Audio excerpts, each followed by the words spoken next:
some of your die-hard, that's for sure. I recognise you.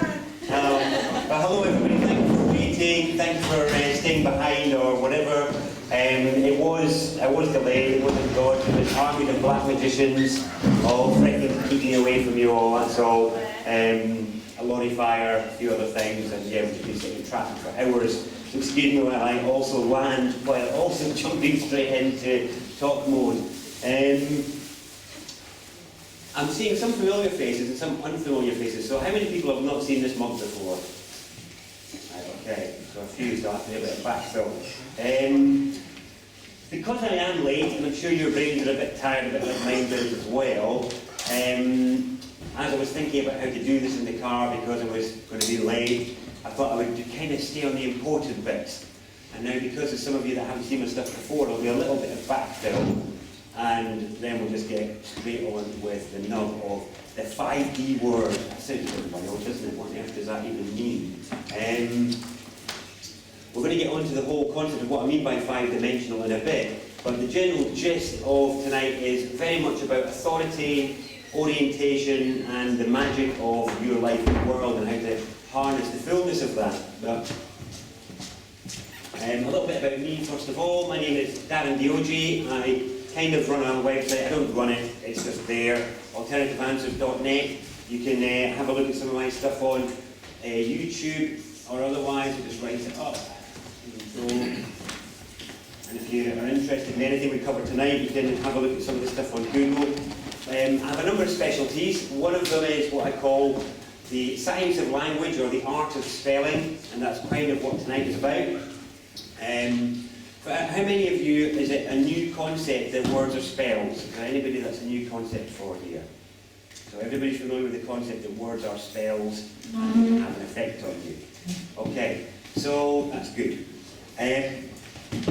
So all the challenges we are all facing in terms of seeking our power, our place, our presence, our unfoldment, our mastery, our success, whatever it is that you're seeking, the general thing that affects our success or achievement is spells. It's belief. It's things that people have said to us and things we've said to ourselves in our own heads. These are the things which describe us, inhibit us, limit us, and make us treat ourselves in particular ways. So for those that aren't fully familiar with how deep spelling goes as a concept, you just think about stuff that people have said on the playground or in relationships or with friends, things which have upset you or hurt you or make you feel less valuable or worthwhile, and just, ponder it for a moment, think about it, feel like what it was like when somebody said that thing, whether you felt big and bold and confident as a result, or whether you withdrew and wanted to take up less space. And depending on what the spells are, some of them will make you want to withdraw and take up less space and curl up. And some of them will make you feel, I feel good, this is good, I feel validated, valued, whatever. And different things that people say to us can make us go one way or the other. We can feel like we want to take up more space, we feel valued, we feel fulfilled, we feel fulfilling, all this sort of stuff, or the other way. So that's one aspect to it, just in terms of how we feel about ourselves. But then we start to create programs that run without our conscious awareness that will continue to describe us and our world and our value without us maintaining it. So we form beliefs about ourselves. Beliefs about what we're good at, what we're not good at, what we like, what we don't like, whether we feel attractive and valued or not, whether we feel powerful and valued in our community and in our country or whatever, or the opposite, whether we feel powerless and helpless and unappreciated. And we do this. We are the ones who spell this out all the time in response to stimulus. Either things that people say to us, or media, the news, And one of the, thank you very much. You get an extra half hour as a result of that coffee. I was straight onto that one, thank you.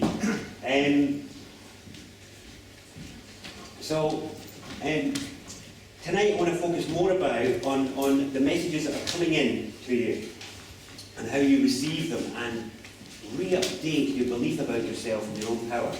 Because alternative media, I've said this time and time again to groups like this and to some of you here will have heard it before, but I think one of the biggest problems with alternative media is that with all this awareness and awakening that it conveys and that it imbues, there is a hidden current of powerlessness in it. There's a hidden current of helplessness that is with these big, huge stories of big, massive, unseen enemies of unknown description. You feel empowered because you're aware, but there's a disempowerment because who do you go and speak to about it? What do you do about it? How do you stop the guy getting in the plane to fly? How do you stop the guy from pouring the chemicals into the water or whatever it is? So this is a veiled sort of like side effect of all this awareness that's coming in. And I don't know about you, but for me, I would know the difference between an aspartame and a fluoride if they jumped up and bit me in the backside. You could put a pile of them here, you could put some aspartame there, fluoride there, a pile of cocaine there, a pile of Ajax there, and I couldn't tell the difference between any of them. So my point about that is it's very difficult for us to validate a lot of this alternative information that's coming to us. How can you check it? How can you? So yeah, you might be able to go out and buy some expensive equipment and start drop testing your water for fluoride or whatever, but then how do you know the fluoride really does that to you? You believe in somebody. The point is, realising you choose who you're going to believe. You choose. You choose who you give the important voice to. And one of the side effects of people no longer listening to the big voice of authority, i.e. mainstream media, is that developing a new filter set for all the other sources that are trying to profess that they're screaming the truth at you, developing a filter for that is actually quite difficult. Because most of the things are very difficult for you to validate. You can't really check them. So, tonight's about trying to change the story a bit. Some of you will know, I've been going about the story for a few years now, because it's like the story of your life. It's the story of what you believe about yourself and what you're doing. That's your individual life story. But the big story is the story of humanity. What is it that a human being is? Why are you here? What is it that you can engage in that will bring you peace and satisfaction as a human being, make you feel valued by your community and your family, and make you feel like you're actually a pretty good human being because you're fulfilling your role? That's the big story. And I think it's up for an update, or it deserves a bit of a rewrite, because none of you would really be here if you were buying into that other story. Now the funny thing is that that's what authority is. Authority is about the author, and the author is the storyteller. Some of you have heard this before, I won't just say it again though. So, to give you an example of what I mean by the storyteller, you've got in your family home, mum and dad are the storyteller. So they'll tell you what the rules are in here, what you do to stay here, and what the story of the house is. In the workplace, the employer will tell you what the story is. And they'll tell you how you behave when you're there, what this company does, what goes on in this space. That's the story. So what we're talking about here is obviously the big story and the big storyteller. So the big storyteller is the story that you got in your mainstream education and what you get surrounded with you on a daily basis, which is that of a good human being, gets up and goes to work, you'll dress in a civilised fashion, maintain decent bodily hygiene, and not do certain things in the street and do other things in the street, and all this. That whole thing it's all just a story, every bit of it. And it's one that's been bought into as a result of habit. And the big story of humanity is due for a big update. And lots of people know that. That's why there's lots of new stories flying around. Some of them very big, some of them very small, some of them very new, some of them very old. But they're all just stories that we've got to try to assimilate into our lives and experience. You'll do these different things and try and overlay what makes sense, isn't it? What feels right to you. And so I've heard a lot of people talking about intuition in recent years, or making sense, or that feels right, or whatever. But it's such a arbitrary sort of method, isn't it? What a strange method we apply to that, because I don't know about you, but my ideas of what story we bought into and didn't have changed over the years. And they continue to change even now, in recent years, they continue to change. So I don't even know, just throwing it out there to make us all more aware that perhaps we use, irrational or flexible methods of choosing what we wish to believe at any given point in time. So we can update new beliefs really quickly. What I want to try and get across to us is updating the old beliefs, because they're the ones that are the most damaging, because you've believed them for a very, very long time about yourself, and rerun those programs and rerun those patterns, and they're generally the ones that are holding us all back. It's not the stuff you learned 10 years ago and you updated 5 years ago and you updated that 2 years ago. That's not the one. It's the stuff that you've been carrying since you were that big, that big, that big, that big, that big.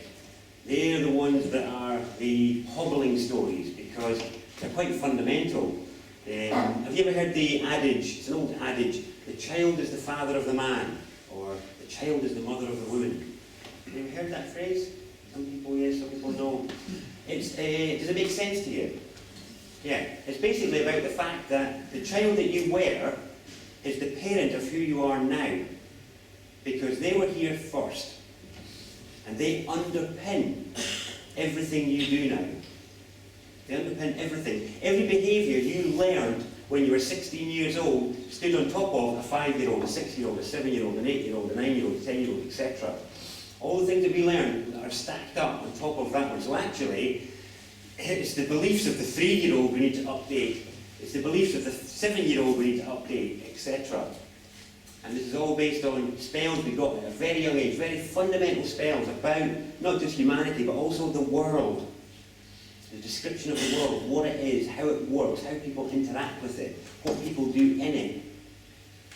These are all things that we do generally on a rinse and repeat basis without really giving it much thought.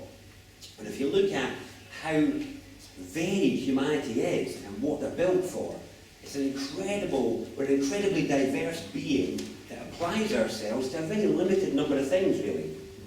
You know, there's only a few, considering the scope and the capacity that we have built into us, the number of actual applications that we're applying ourselves to tend to be quite limited. Yes, there's a lot of them, but you've got thousands of people, millions of people all jumping into similar practices, all maintaining this thing we call state. Yes, you've got lots and lots of people all maintaining this thing that we call state. Now, I kind of like to change the wording of the story a little bit and think of it as fields, just for a moment. Because I like the concept of a field. It's like a field of energy that we get drawn to or not. So there are certain stories we get drawn to. So at the minute, because certain people, you know, one of the big stories going around at the minute is about dark controlling elite and things like that. You know, if that buys into certain people's feelings, then they might feel drawn to that story and align with that bubble, and therefore they will find all that information will come filtered through that, you know, and perspective will reveal that yes, they are right, there is all this dark stuff about. And yeah, if you want to pay attention to that, that can be the object of your focus, but it's just a field. Just like if you want to be treated like a child all your life, then go and stay at your mum and dad's, because that is the field that operates there.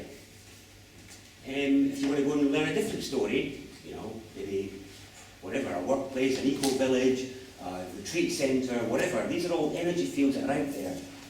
But there's also millions of empty fields out there. And now I'm talking about the grassy fields out there, that's right, all the grassy fields out there. There's lots of empty fields out there. And it's all I see that now as all the untold stories.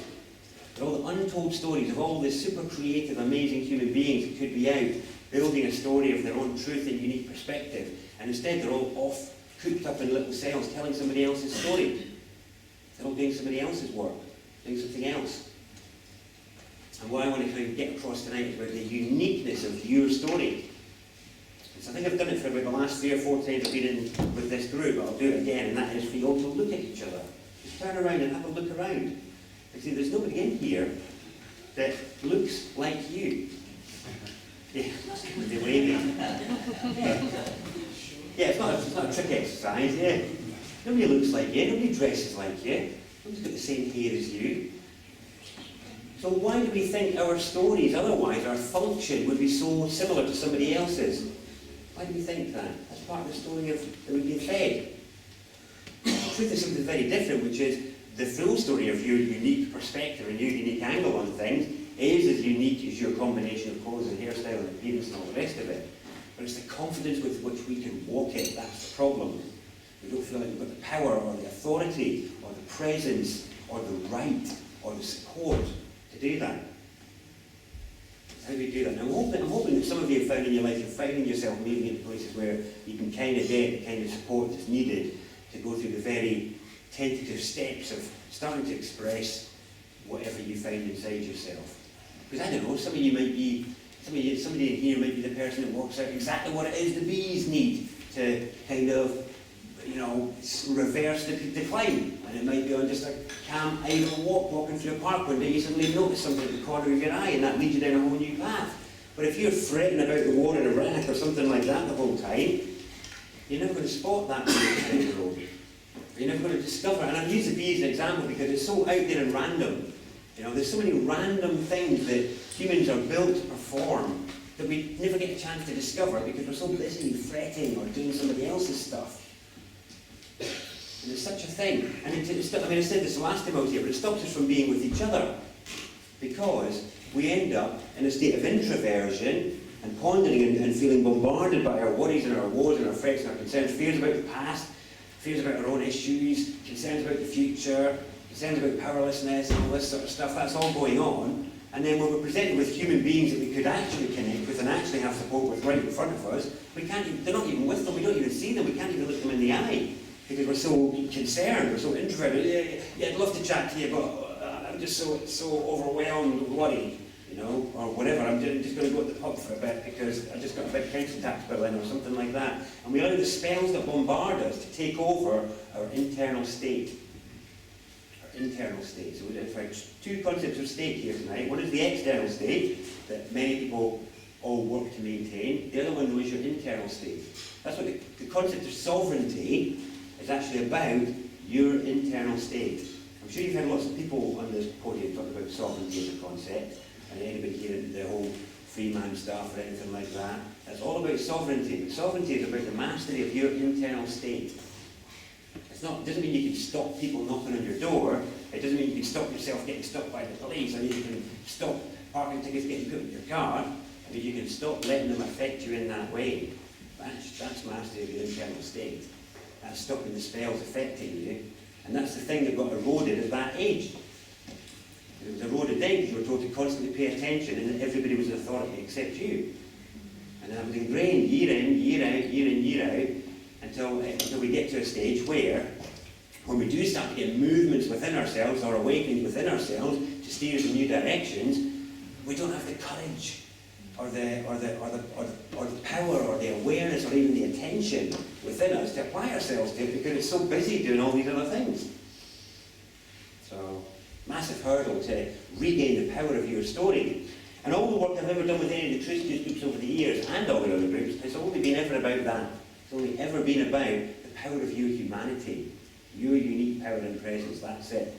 Because that's the only constant in your life, or any of ours. So tonight, what I'd like to introduce to you is something to help with the change of the story, to offer a different story. And tonight I'm going to give you quite an abstract version of it, but it's so that it can be flexibly applied. It's one of these things, it's like symbology. One of the advantages to symbology is that it can be applied to many different contexts because it's an abstract symbol. So tonight I'm going to give you a bit of a symbol journey through some spelling. Because the one thing that affects all the stuff that I've been talking about is the spells. It's all about the spells, it's all about what you believe and what other people believe and how that all bounces off itself. And I will say this to you, that in my journey, what I've discovered is that there is no authority to overcome out there for any of you that are involved in that sort of challenge. There's no authority to overcome, there is only the authority to become within yourself. That's all there is. There's no authority out there to overcome. There's no state out there to change. Only state to change is the one within you. And if you can change that state, then the other states cannot visit you. And I can't explain that to you in any other way. It's something you have to experience. It's very much about the magic of your individual lives. And realising that what happens to one person doesn't happen to another. So this concept of state or a consensus reality. How many people here believe there is a state out there? There's a big state and an authority out there.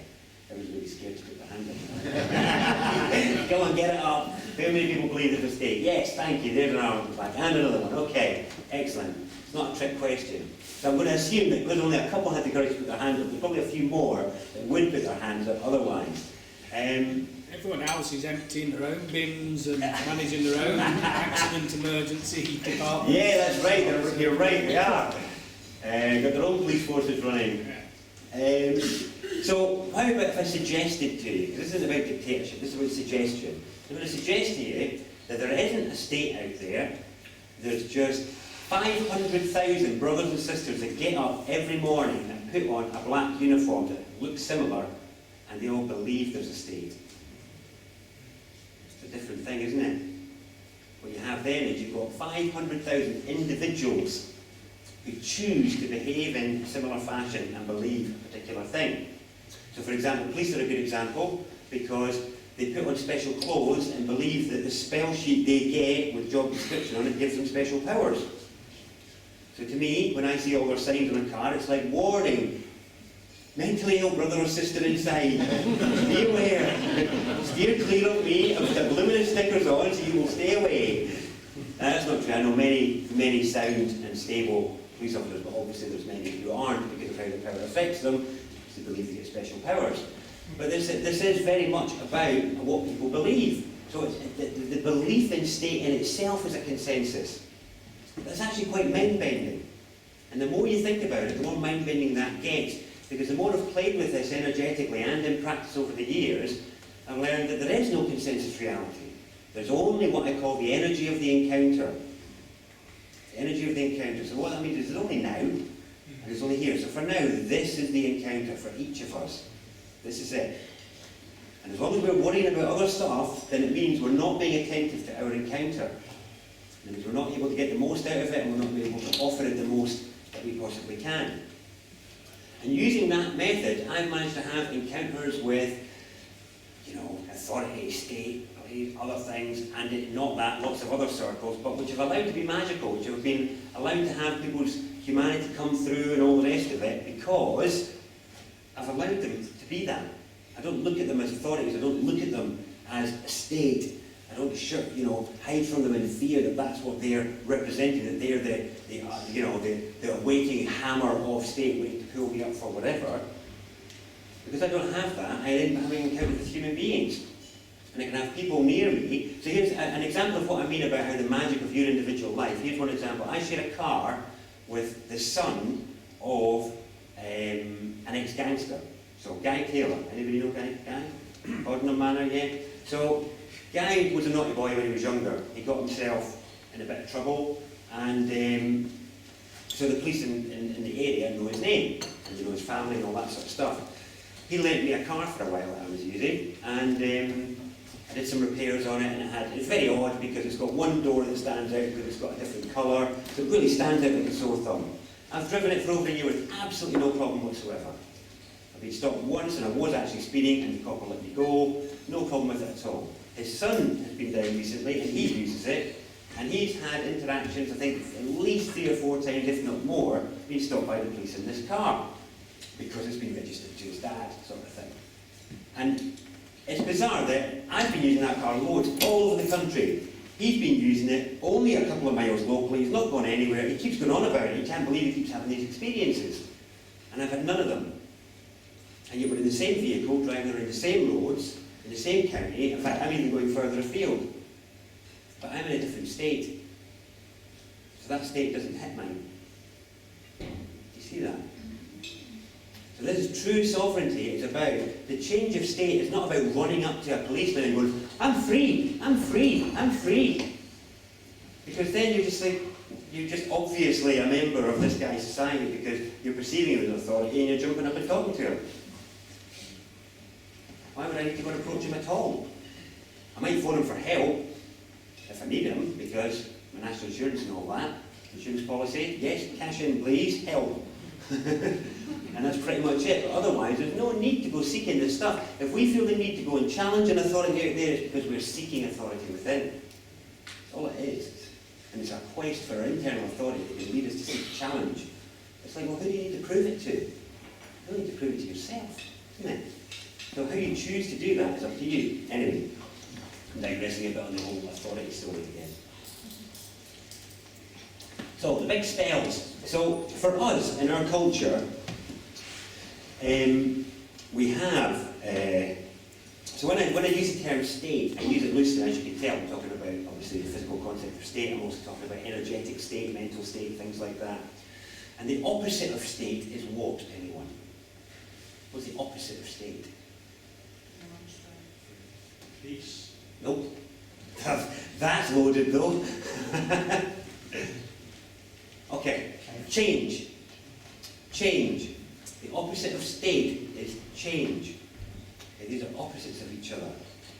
So, when change encounters state, there is resistance. Within and without, on any level. It just happens. It's natural. It's going to happen. Whenever change comes across state, there is resistance. So this is what we all experience both out in the world and within ourselves as we seek to change our state in whatever way you want to look at it. So on all levels, the desire to change state will bring about this tension thing or a bit of resistance. But we can smooth the way, as it were, by understanding some of the spells. Because, you know, even the spell of change is a powerful spell. And if you want to change the world out there, it's about spelling a new world, spelling a new story of yourself, humanity, but also state itself. So what I'd like to do tonight is go through, he says, is go through the most powerful spell in our, and I say that near the West, in our culture. So what is the most powerful spell, or the most powerful spell set in our culture, anyone? McDonald's. Money. Okay, that's interesting. How many people think it's money? So a few know it. Yeah. Powerful, isn't it, money? Very powerful. Very, very powerful. It's not the most powerful. Anybody else? Religion. Yes. Okay, so the money one is currently very powerful. Religion doesn't look like it's as powerful as it was, because they go in crests and waves. So basically, what the two that seem to be the most powerful at the moment are in relation to money and also law. So those are the two that seem to be having their ascendance at the minute. But they're only able to do what they're doing because of what the church did. So everything we see in terms of modern state is built on the work of the church. In fact, all of our state is riddled with church terminology. What do we call the leader of this country? What's his title? Prime Minister. Prime Minister. And sorry, what's the minister again? A man who works in the Protestant church. A man who works in the Protestant church. And we have all our ministers are our top people in the country. Those are, in actual fact, they are still religious terms. The oldest lawyers in this country are which ones? Begin with an N? Notaries. And who are the notaries under? Archbishop of Canterbury, that's right, and they still all are. So all of our body of laws are risen and merged seamlessly from canonical law, or church law. But the work of the state as we see it now was easy to do, because it was just about distracting you. It was just about keeping you busy, because the connection between Western man and his spiritual truth had already been severed by that point. That was what the church did, that was what the witch trials were all about, that was what all the stuff across Europe was about severing humanity's connection to source. Because if you could feel connected to source, fully present in the power of your own story, your own authority, you're not going to listen to anybody. You would have to be vested before you would become somebody else's slave. And yet here we are now in a culture where there's places, all the men in here can't go unless they're collared and cuffed. That's it, you know, we're in the collared and cuffed culture now, and we all accept it effortlessly. It's a lot of it, I mean that's a Roman thing, but the point being, from Rome, using the church all the way through, this is the process we're still in. And here we are now, in a place where I still can't go places unless I'm collared and cuffed. And for me, that's one of the most significant points, because if I go to historians, and I ask them, why are the men wearing collars and cuffs? Why are they tied? Why is it a graded system? Blue collar, white collar, dog collar. Why are all the police known by their collar number? Because none of them can answer me that. It's like, well, your history is worth nothing then. Your history is worth nothing to me because you're telling me these fancy pants things about what people ate 300 years ago or what they wore 200 years ago, but you can't tell me about the symbols that I wake up and see every single day. It's rubbish. It's utter rubbish. And there's nobody that I've come across, and I have looked, I've been doing this stuff for a good decade now, you know, still nobody can tell me where the graded system comes from. It is Roman, it's out of the house system, while we're still under the House of Windsor, you know, it's all house system stuff. So we're in the House of Windsor land, we're in a graded collar system. If you misbehave in this collared camp, you will be given a rest, which is a rest. You're under arrest. You have been fractious. Come and rest over here. You can get out to play with everybody else when you calm down again. You're under arrest. Because you know, what is the act of arrest, anyone? Do you know what the act is? When are you under arrest? As soon as a policeman lays his hand on you. It is the laying of hand. That's all it is. It doesn't have to do anything else. As soon as he lays his hand on you. And again, this is a story. This is the riddle story that underpins our daily lives, and we all gloss over it and forget about it and think it's not important. But this is the crux of it, because the crux of it is about your value and worth and who you need to be listening to and who you don't have to give a second of your time to. Because most people that seem to think that they have the right to take up a lot of your time have no right whatsoever to do so, but we give it to them, we give it freely. Why? How? Where? Anyway. Right, yes, this wasn't meant to be about all that stuff, but there we go. Right, no, so the most powerful spells in our culture are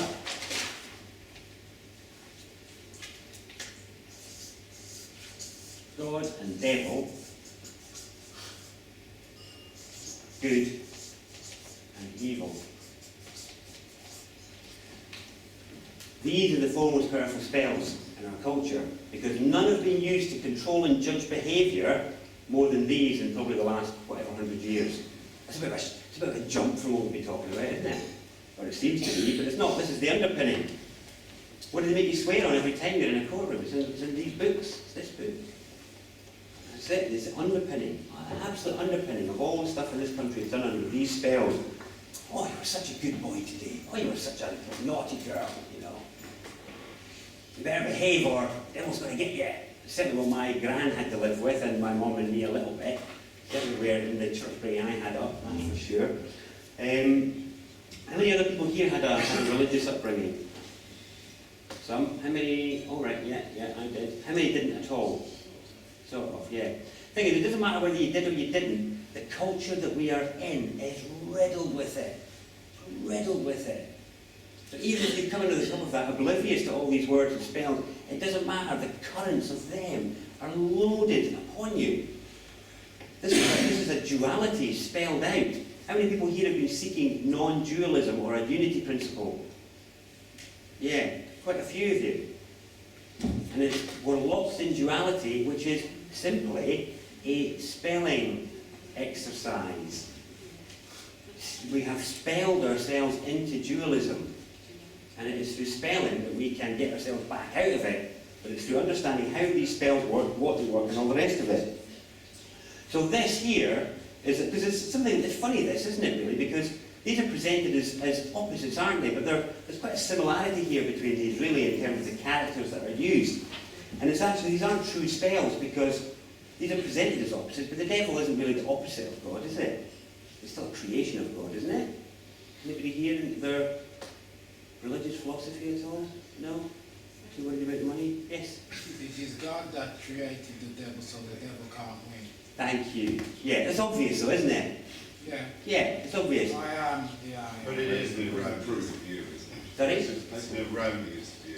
It is an erroneous view, of course it is, of course it is. It's a convenient and lazy view, all to make sure that to just convey dualism, to just get you locked into dualism. That's all it does. It makes you think, have you had a good day or a bad day? Because nobody uses this anymore because people are scared of it. People are scared of this word. Yes? Can you explain the word dualism? Dualism. Yeah. Dualism means Yeah, it's like good and bad, left and right, up and down, hot and cold. Yeah. Yeah. So, there's all right, I mean, there's obviously, because the thing about most dualism is that it's relative. This is the interesting thing. So hot and cold, if I had 3 bowls with different temperatures in them, if I had one bowl here with freezing water in it, one here with mild water, and one here with hot water, the whole hot-cold thing would depend on which bowl you had your hand in first, wouldn't it? Yeah. It's like left and right, depending on where I'm standing. So, dualism in itself is an absolute thing, like good and evil. It's flawed fundamentally, because dualism in it by its very nature is relative. There's no relativity in the way that it gets taught to us, is it? It's very hard and fast.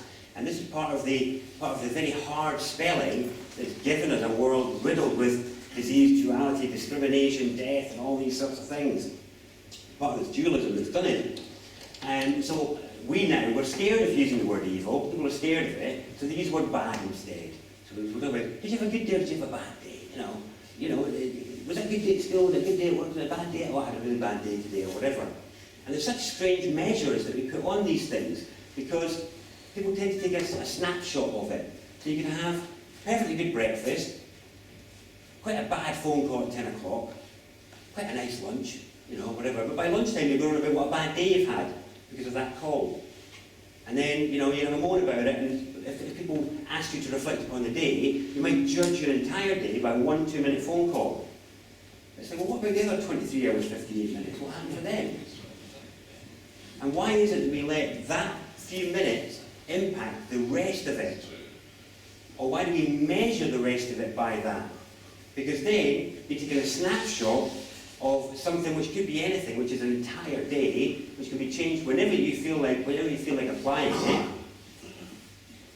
and tell a different story of that day. Oh, it was great, I had a lovely breakfast, a lovely lunch, a bit of a wobbly call at 10, but hey, that happens. And all of a sudden it changes. But our resting into dualism, or what I call binary thinking, this is what's been trained within us, is binary thinking. Yes, no. Do you like it or not? And people have replaced sort of like an analogue experience with this love or hate thing. Well, I love cheese, but I hate biscuits. Rather than, cheese is kind of okay. I have a mild dislike for biscuits. But this kind of measurement of our experience is gone now. It's just polarising, this binary thing, on, off, yes, no, love, hate, good, evil. It's the extension of this. It started here. The stuff that we get now, like your Facebook, like, not like, or whatever. They don't have a not like button, but thumbs up, thumbs down on YouTube. That's this. It's just extended. Just to get you to think about 2 things, that's it. Now that is part of our plight as humans, but it's loaded within the wrong story context here. So, are people ready for a bit of an abstract journey now? Because we're really going to leave now. We're running out of time. I need oh no, it's paper. I need paper basically. So, for some of you already know that this is a spelling mistake. Okay, how many people here know this is a spelling mistake from previous stuff? There's a number of nods. Yeah. Okay, so I'm going to say to you this is a spell trap, to trap your mind and consciousness in a place it doesn't want to be.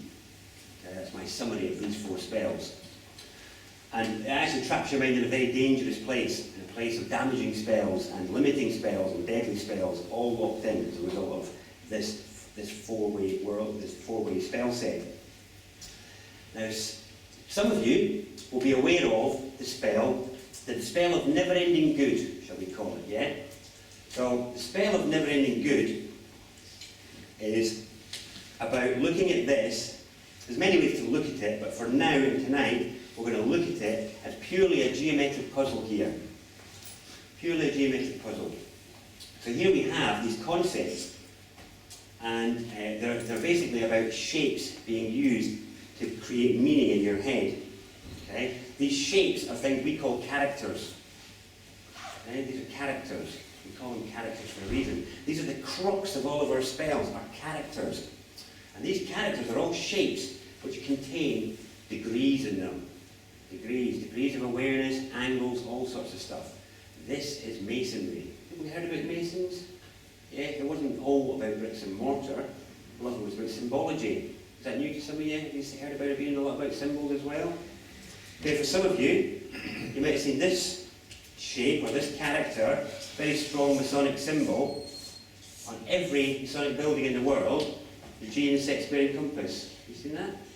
Yeah, it's one. We're going to look at this for the rest of tonight, really, instead of looking at these shapes and what they mean.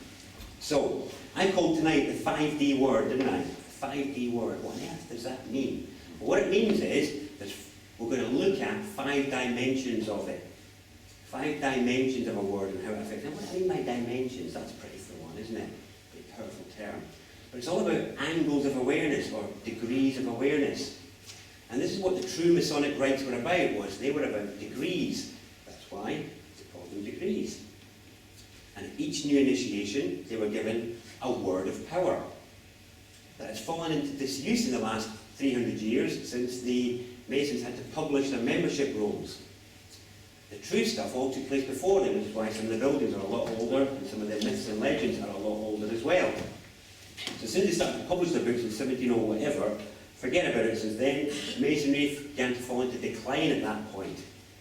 Now the rites of passage of the degrees, each time they were all given a word of power, rising up to the highest degree, which was 33 degrees, the 33rd degree. Mason would be given the highest and the oldest name for the divine. The highest and the oldest name, this is the highest and the oldest. And it was meant to be what they would call the grand omnific word. It was meant to be the word that David and Jesus and Solomon and Moses were imbued with.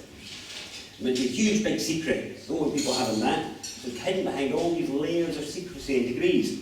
But the degrees of awareness are all present in the alphabet as well.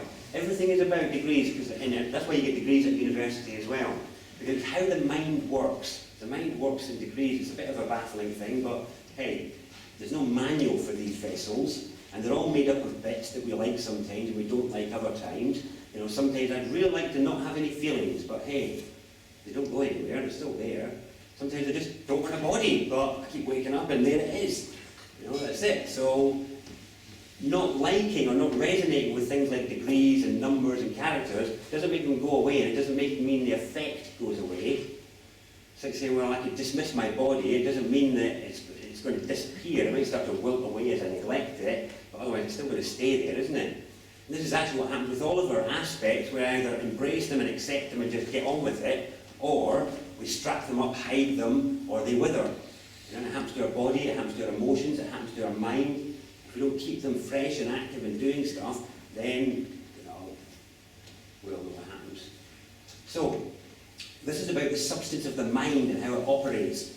Because for most of you, I would say the challenge in life is massively affected by what your mind's doing, by how it's judging your progress, how it's judging, how it's taking snapshots of you, what's it saying about you. Did you just do that well, or was that crap?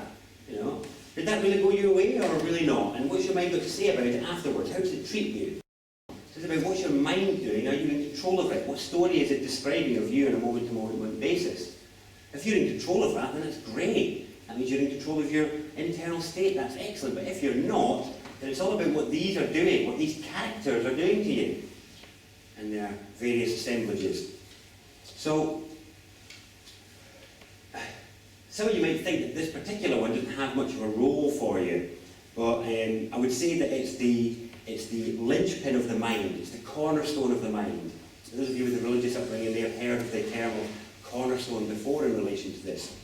But what does it mean, cornerstone? Well, it's to do with your sanity. It's to do with your sanity. It's to do with your place and your sense of space. So, for most of us, what we get is we get our ability for you to be able to sit here and sit quietly and paying attention requires a number of things to be true. Otherwise, you would be freaking out doing other stuff. So it requires you to know that you're safe. It requires you to know where you are. It requires you to know where you come from and where you're going in some respects. And all of those afford you a sense of safety and security and comfort that you can relax here. You can choose to be attentive or not. You can choose to go get a drink from the bar, to be bored, whatever. It's your freedom to do so in that safety and comfort of your description of place that you had for yourself. This is about the biggest description of place and orientation. So at the minute, you have layers of world built up for you. So the layers are, here you are in a cricket club, in a city called Birmingham, in a country called England, in a round planet called Earth, in a solar system with a sun in the middle, in a galaxy called the Milky Way, in a universe surrounded by other universes, blah, blah, blah. So these layers go on, and whether you're consciously thinking about them or not, it doesn't matter. They are there, and they provide and afford your mind a buffer so it can switch off from the big questions. Switch off from the big questions. Because with uncertainty in any of those levels or areas, we end up with just us and the void in a way. Just us against the void in that respect, because otherwise, what is there there? You know, what is there at the edge of that? And as the mind approaches the boundary of our place in that respect, we start to flap, you know. So just say you'd literally just open your eyes, just say you were blindfolded, and you just opened your eyes and you were here. You didn't know where you were, where it was, or any of that. If somebody just took the blindfold off you just now, and it had been hours since you'd not had it on, and there'd been movement going on and all sorts of stuff, how relaxed would you be? What would you be doing? You'd be trying to get a sense of orientation.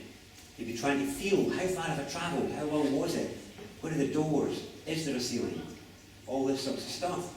And you would answer those questions so quickly, your conscious mind might pretend they weren't that important. But in actual fact, that frantic moment when the blindfold comes off tells you how important all of those questions really are. And a guy called Ian Sell Lungold tapped into this and understood it quite well when he did some work on the Mayan calendar. And anybody seen Ian Lungold's presentation on Mayan calendar? Yeah. He was talking about it because he was saying calendars are about orientation. Sorry, let me just finish off this point on God, just for a second. You're not going to calendars, never forget that. So the point of the God thing is that the only thing we have at the outside of all of those buffers is deity in one form or another. So by the time I've got the Milky Way in my description, what's after that? And then what's after that? And then what's after that? And then what's after that? And it just keeps on going until we hit the void or something else. And there's something interesting when the human rational mind hits the void and it starts to go a bit gibberish and gaga and it's really not very happy. I don't know if any of you have pondered the big question of infinity, but certainly the human mind isn't built for it, is it? It really struggles, doesn't it? Yeah, it really struggles when it hits those boundaries. So what we do is we create these buffers to buffer the rational mind so it can enjoy a cup of coffee quietly without freaking out that it doesn't know where it is or what's going on.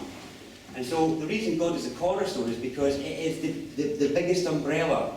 It is, no matter what conception we have, this is the container of that. This is the buffer between I and void. And it doesn't matter whether you call it God, whether you call it Buddha, whether you call it Yahweh, it's irrelevant. The point is the function is the same. It becomes the cornerstone of mind. The cornerstone of mind. So mind can rest with this orientation. Here I am, you know, I'm down here and there's all these layers and there's the divine. I don't know what it looks like, but it doesn't matter because I believe it's there. Whew, what a relief. You know? And that's it, that's the solace of that orientation. Now what Lungold clicked up on was about the relationship between calendars and orientation. So what he would say is, everything in our culture, calendarically, is based on orientation around physical objects. So physical objects. So I'll meet you at the cafe tomorrow at 2. Now if I meet you at a cafe tomorrow at 2, then it shows we've managed to share space, doesn't it? Because you're there and I'm there. Brilliant, amazing. But the factors required for that are amazing in terms of orientation, because I need to know which town the cafe is in, I need to make sure that we're both looking at the same clock, etc., etc. And the layers go up in terms of all the assumptions that allow us to encounter each other in shared time and space. And so what he was saying was, this is what he was saying was special about the Mayans, was that they had one calendar for orientation around physical objects and another calendar for orientation around something else, which we call consciousness or whatever, because it flowed differently from the objects. But his point was that by having only one calendar, it fixates you and ties you to the objects. Because everything you're doing, all the appointments that you're making are all about object-to-object relationships. And some of the stuff we're all exploring is about being more than just an object, or about relationships between things when they're in a non-objective state, or we're looking at them from a non-objective perspective, not as an object. And that's about a shift in degrees of awareness. If you're able to shift your awareness from being able to look at the world as a world of objects and being able to see it as something else, then that means you've acquired some degrees. But true life degrees, not namby-pamby other degrees. True degrees of life, true degrees of awareness. Because something happens when degrees of awareness are gained, and that is your perspective on the whole world changes. Perspective shifts. Has anybody had that happen to them in their life? Where something happens, and all of a sudden your perspective on everything changes. You've acquired a degree. You've acquired a degree. There are degrees of awareness to acquire. Each one will bring with it a shift that will allow you to perceive everything differently. And the overall journey results in what has been summarized in certain books as enlightenment in some way, or whatever, unfoldment, blossoming, whatever you want to call it. It doesn't matter. It's just a spell. The human experience is the same though, even though you might spell it differently. So anyway, so this is about, so really the point of all of this, these spells is, these were spells to trap your sense of place and orientation. So that you would pop yourself within one of these. If you had a good day or a bad day. If you're not good, the devil will get you. You know? And these are so that we will pop ourselves into these spell sets.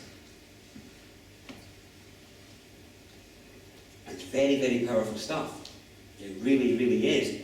The only reason the state can have you so worried about money and law is because it's how the church has managed to affect your relationship with what that's pointing at, or what that's relating to, which is like source or divine or whatever you want to call it. It's just, again, just about using interchangeable spells. Now, there's no way to do this other than with a leap. So we're going to do a bit of a leap today. So this is about, I'm going to call this the 1D perspective. This is the first dimension of this concept. It's the first one. What time is it? We're going to have to leap through the dimensions here, if possible. But this is very much about the perspective of the uninitiated human. The uninitiated. So the uninitiated is one who has no degrees. And so they're not sure of themselves, they're not sure of their own experience, they're not sure of their own awareness, so they have nothing to do but accept what is being fed to them.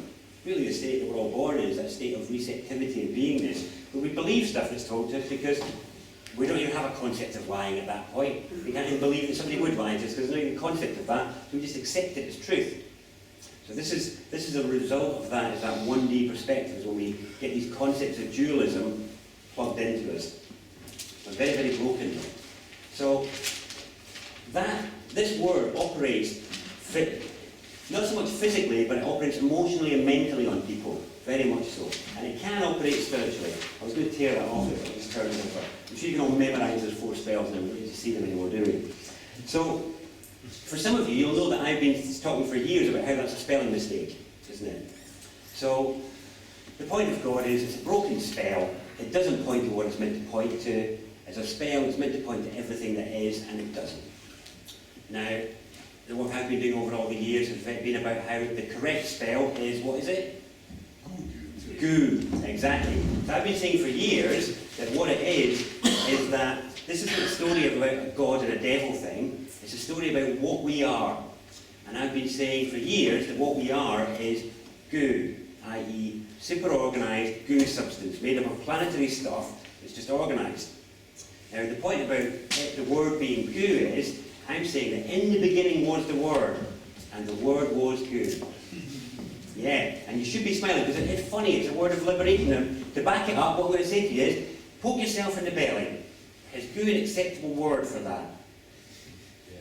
Is goo an acceptable word for what I find if I stick my finger in any of my orifices? Is that okay? Does it work? Yeah? Okay, if I had a bowl of food in front of me, and it was any food, and I closed my eyes and squeezed my hand in, would you be an acceptable word for that? Okay. And then if I could picture all the nebula in the night sky and I could see them in their living, moving majesty and form, would could be an acceptable word for that? Because if it is, I'm just suggesting it, if it is, then what I'm suggesting is that the first word for humans is actually the word good. In the same way that for, because I'm comparing this to the animals in that sense. So I'm saying that, we're mammals, aren't we? So we're mammals, we're not the only mammals on the planet. So why is it that if there was a mammal out there right now and it made its noise, you would recognise it, okay? So if there was a horse out there, would you recognise it? Yeah. If it was a dog, if it was a sheep, okay, would it matter if it was a Russian sheep or a Chinese sheep? It wouldn't. Would it matter if it was a steppes pony or a Native American palomino or whatever? It wouldn't. So, for humans, as mammals, are we any different? No, we're not. You would recognise a human speaking out there, but you may not recognise the language. So, the thing is, though, and the point of the first word and why it's important, is that every horse is recognisable by its sound, every dog is recognisable by its sound. Are we any different? No. So what is our sound? And that pause, well, the very pause that anybody has as they pause to consider that, is the work of the church. That's what was done. The doubt, the gap, that gap that's there. Do you think a horse has to pause for any moment of time to ponder the philosophies of neigh? Does a sheep have to muse for any more than a second for it to come to the conclusion of bah? No, it doesn't. The fact that we have lost that connection with that core sound is our disconnection from our animal self. And the animal self is the part of you that is vibrant, that can grip the environment with its toes and with love and feel the wind and rain in its face and think it's fabulous. We're top mammal on the planet. You know what it took to get here? Do you know what we had to go through to get here? And when I look in the eyes of my brothers and sisters out there in the street, I'm like, is that the tenacity that got us here? Is that the courage and power that got us to this state? Sure it isn't. Where is it? Where's the fire? I look at a cow. I mean, we call them cows because they're cowed. And a cow grips its world with more courage and tenacity than many of the brothers and sisters that I share eye contact with. That's astonishing. What's happened to us? And we become disconnected and disempowered. So the point of the first word is that it's meant to refer to everything at the same time because we didn't have any other words. So to a sheep, I'm going over there today is meh. I'm hungry is meh. Oh, I'm scared there's a big bad wolf coming. What does it sound like? Meh. Exactly, thank you. So it's using the same word to refer to everything and they all get it.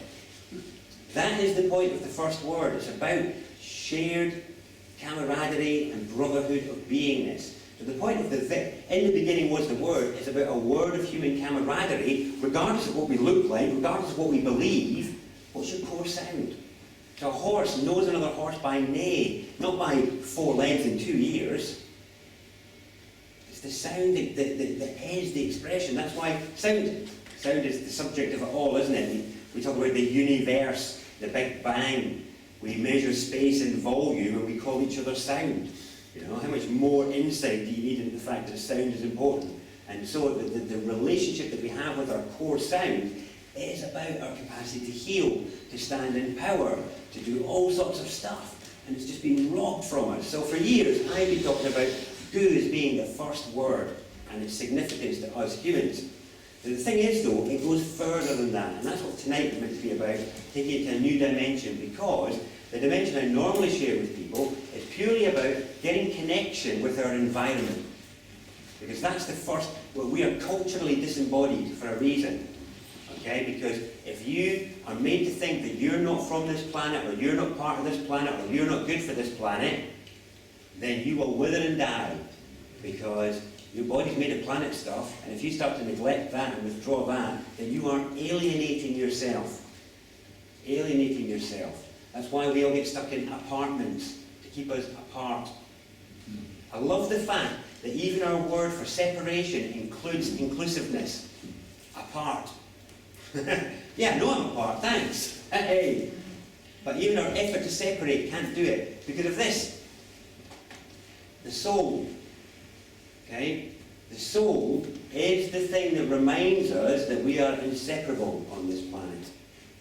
Okay? Every step we take is about the planetary soul.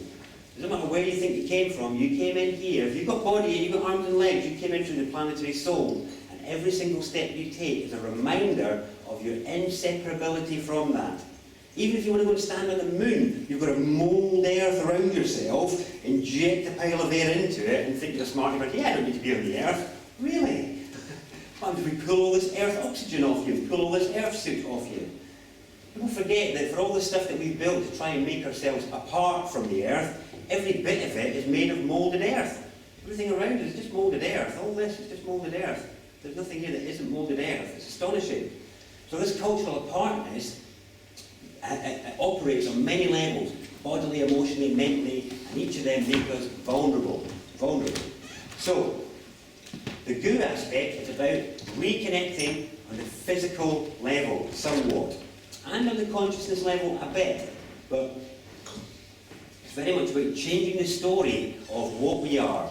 So I'm suggesting that the journey of life on this planet has been one of the planet itself dreaming forth ever more complex variations of her own blueprint, of her own stuff.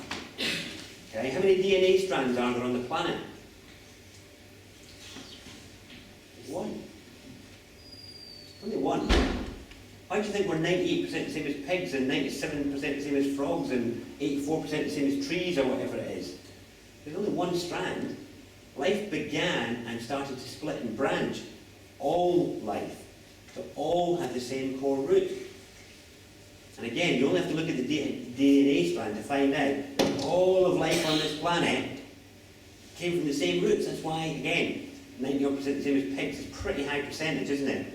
Or whatever it is. It's actually massively high. So we're all on a journey with the planet that is reorganising our planetary goo to make more and more complex forms. And we are the pinnacle in that respect, because we are the form that is able to adopt an orientation and poise which can manifest self-awareness. We can manifest the observer, we can manifest self-awareness and in fact divine consciousness. That is the challenge ahead for us, or that's the challenge afoot for us. That's why we're very different from the rest of the animals on the planet. We've been built for a different purpose, a different function. But as long as we play a different game and tell a different story, we'll never actually be apart. You know, and the funny thing is that any part of a body that starts to turn on the body becomes what? It becomes a dis-ease. It becomes a dis-ease within the body. So if I have a part of my body that decides it's not part of the body anymore, so my liver has just decided it's not part of the body anymore, it says, yeah, sod that body, I'm not part of that, I'm going to do my own thing now. I think we call that cancer or something like that. It decides to do its own thing. And if it decides to convert some of the other neighbouring, but hey, I'm a liver, hey kidneys, hey, you know that work the body's trying to get you to do, that's crap, yeah, come and do what we're doing instead. You know, it's brilliant this. And that's how parasites operate. And this is how our species are behaving as long as it believes we're not meant to be right here. As long as it believes it's a mistake that we're here. We're a mistake. It's a mistake. We're meant to be somewhere else. I was meant to be somewhere else. Whatever. As long as we believe that, we're screwed. Because it's not until we get here that anything can actually happen. I always like to ask people, how many people here believe they've arrived at the full power of their presence and capacity? And, you know, they're handling their situation with deftness and aptitude and blah, blah, blah. Nobody ever says, yes, it's all right, yeah. But do you know that means you're not even here yet? It means you're still coming. You're still arriving. You're still finding your feet on this planet. It doesn't matter how long you've been here, we're all still finding our feet. And that means it's not even game on yet. That means we're still blossoming. And it's like, well, okay, can we just get on with that process so we can actually get on with the actual game, you know, rather than just a warm-up? Because I feel like that's still very much what's going on. And part of this is all about, this is part of what's broken it, is this spell set. This has broken it completely. That's what this symbol, being trapped in the set square compass, is about. So I'll just do a very quick bit on shape, because I'm aware of the time, and I want to jump on to giving you the new shapes, the new character to be revealed tonight, and I don't want to miss it. So, going very quickly, basic shape stuff. This seems to be jumping a track, but it's not, and we'll get back onto the point. I'm going to bet that most of you were taught that the three basic shapes were this. Yes? Pure masonry controlling your mind, that. Okay? Only one of them is a basic shape. Which one is it? You all knew that answer, didn't you? These are made up of basic shapes. The other basic shape, which is what? What's the other basic? What's this made up of? Straight lines. Yes. So, the three basic shapes are the line, the circle, and somebody's circle, and the spiral. Okay, these are the basic shapes that you will find in nature. Line, circle, spiral. Male, female, what happens when male and female stand in balance? Okay? Male, female, what happens when male and female stand in balance? So in the cosmos, you have these two operating in balance and you get spirals everywhere. So we're in a spiral galaxy, which is why it's very important for us. We have spiral cloud formation, spiral water patterns, spiral floral patterns. Spirals are everywhere. Okay? All over the place, because this energy of male and female flows in balance. However, the very reason you've not been taught about this line is the same reason why the men are collared. This is all about the collaring of the men, because this energy is change energy. This is state energy. And this is about a changing state. So, the universe exists in a changing state. It's a dynamic state. Changing state, changing state, changing state, changing state. So it moves from poise to poise to poise to poise to poise all the time. Your change energy has been collared to maintain a state. That's why you've been taught about this. You've been taught about the circle to maintain state. So whenever you come up with new ideas, they're only okay if they feed pre-existing careers in a way, you know. Who's that for? What job's that for? You know, that'd be all right. So all that creativity energy you've got, that's all the change stuff, that all gets poured in to maintain a state.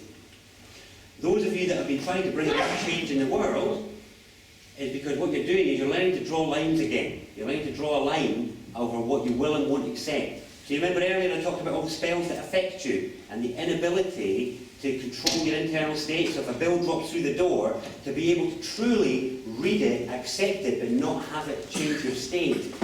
That's an art form. For most people, if you get your council bill through, it's 1,500 quid, it's like, oh my goodness, where's the bottle? You know, something like that. So my state, it changes from it, you know, because my boundary isn't intact. That's what the state eroded. They took away your boundary because it's through lines that we draw our boundaries. Okay? And a healthy boundary is what you need to make it through the times coming ahead. You need to have healthy boundaries intact, so you're in charge of your internal state. So if something happens that could really wobble it, you will choose whether you will let it or not. It's very, very important. Because you can't stop the stimulus from happening. You can only learn the art form that will prevent it from taking over your state. So, you're all learning to draw lines again. It doesn't matter whether it's in ecology, philosophy, law, whatever. You're all learning to draw lines. And it's tentative, it's vulnerable, it's fragile. It needs supported. And this is all about, you know, what is the easiest thing to draw a line with? Anyone? Somebody said it? A ruler. A ruler is how you draw a line. This is about sovereignty. Okay? This is why we have rulers. They help us draw the lines in culture. That was why the court is the court of the king. Because, excuse me, we can't resolve this. Can you draw the line, please? Who's right and who's wrong? All about line drawing. And yet we've given all that away. We've handed it all over. And when this is collared and harnessed and switched away, and you're left with this cannot arise. And what is the shape at the heart of every spiral? G. Capital G. All our shapes are just about shapes. And so actually, the G in the set, square and compass that we saw here is actually about the trapping of the spirit of man. It's about trapping the spirit of man. He's stuck. He doesn't believe in himself, he's not valued, he will keep returning to these establishments of the set, square and compass. He keep coming back in here, every time. Yes?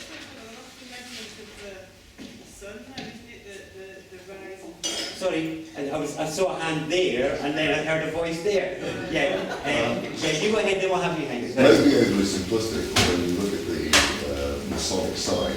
Is the G representative of the G8, the G20 governmental because it's divide and rule?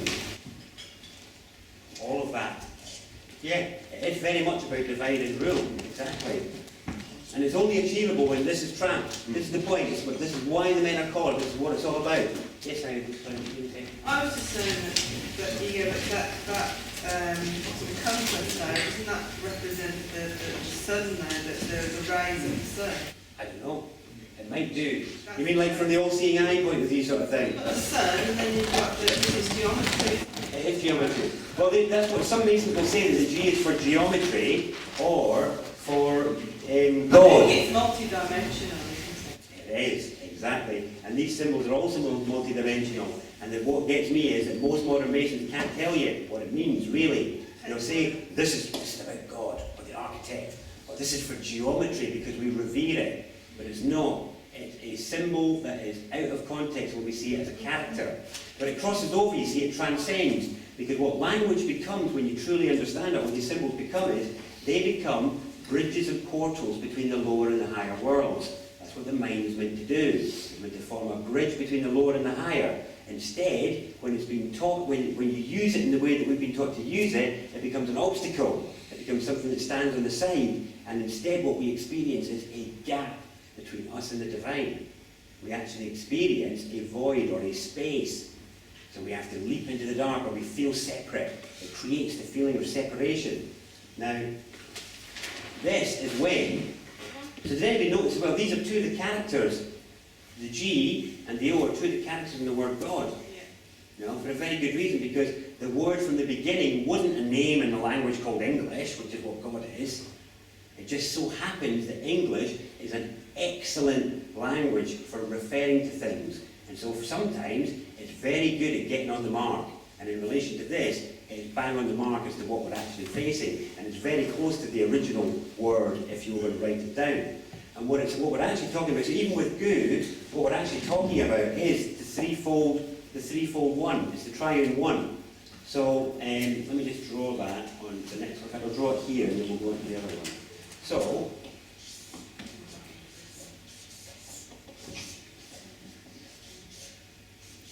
okay, so if I say to you, I don't have time to go into all the details of it, but if I say to you that the G or the spiral is about the father aspect, or the higher aspect, or the spirit aspect. And it's about vortexes and spirals, and if you've got one ascending and one descending, you can get Kundalini, or the double helix of DNA, all this sort of stuff. This is all about spiral dynamics, and how they work when they're stretched out. So it's also about Chi. So G and Chi, those of you that are familiar with Eastern medicine or whatever, they're synonymous terms. It's for the energy that flows between all things. So the G is about that. And as a shape, if you look at the G and the O, they're about shapes in the relationship. So this one is really easy to see what's inside and outside, isn't it? With O. You can see what's inside the O and what's outside, can't you? Very easy. But with G you can't, can you? It's not clear what's inside and what's outside because of this open bit, really. And that's the same, that's about the qualities of Chi. It's about that as well. It's about the formless aspect.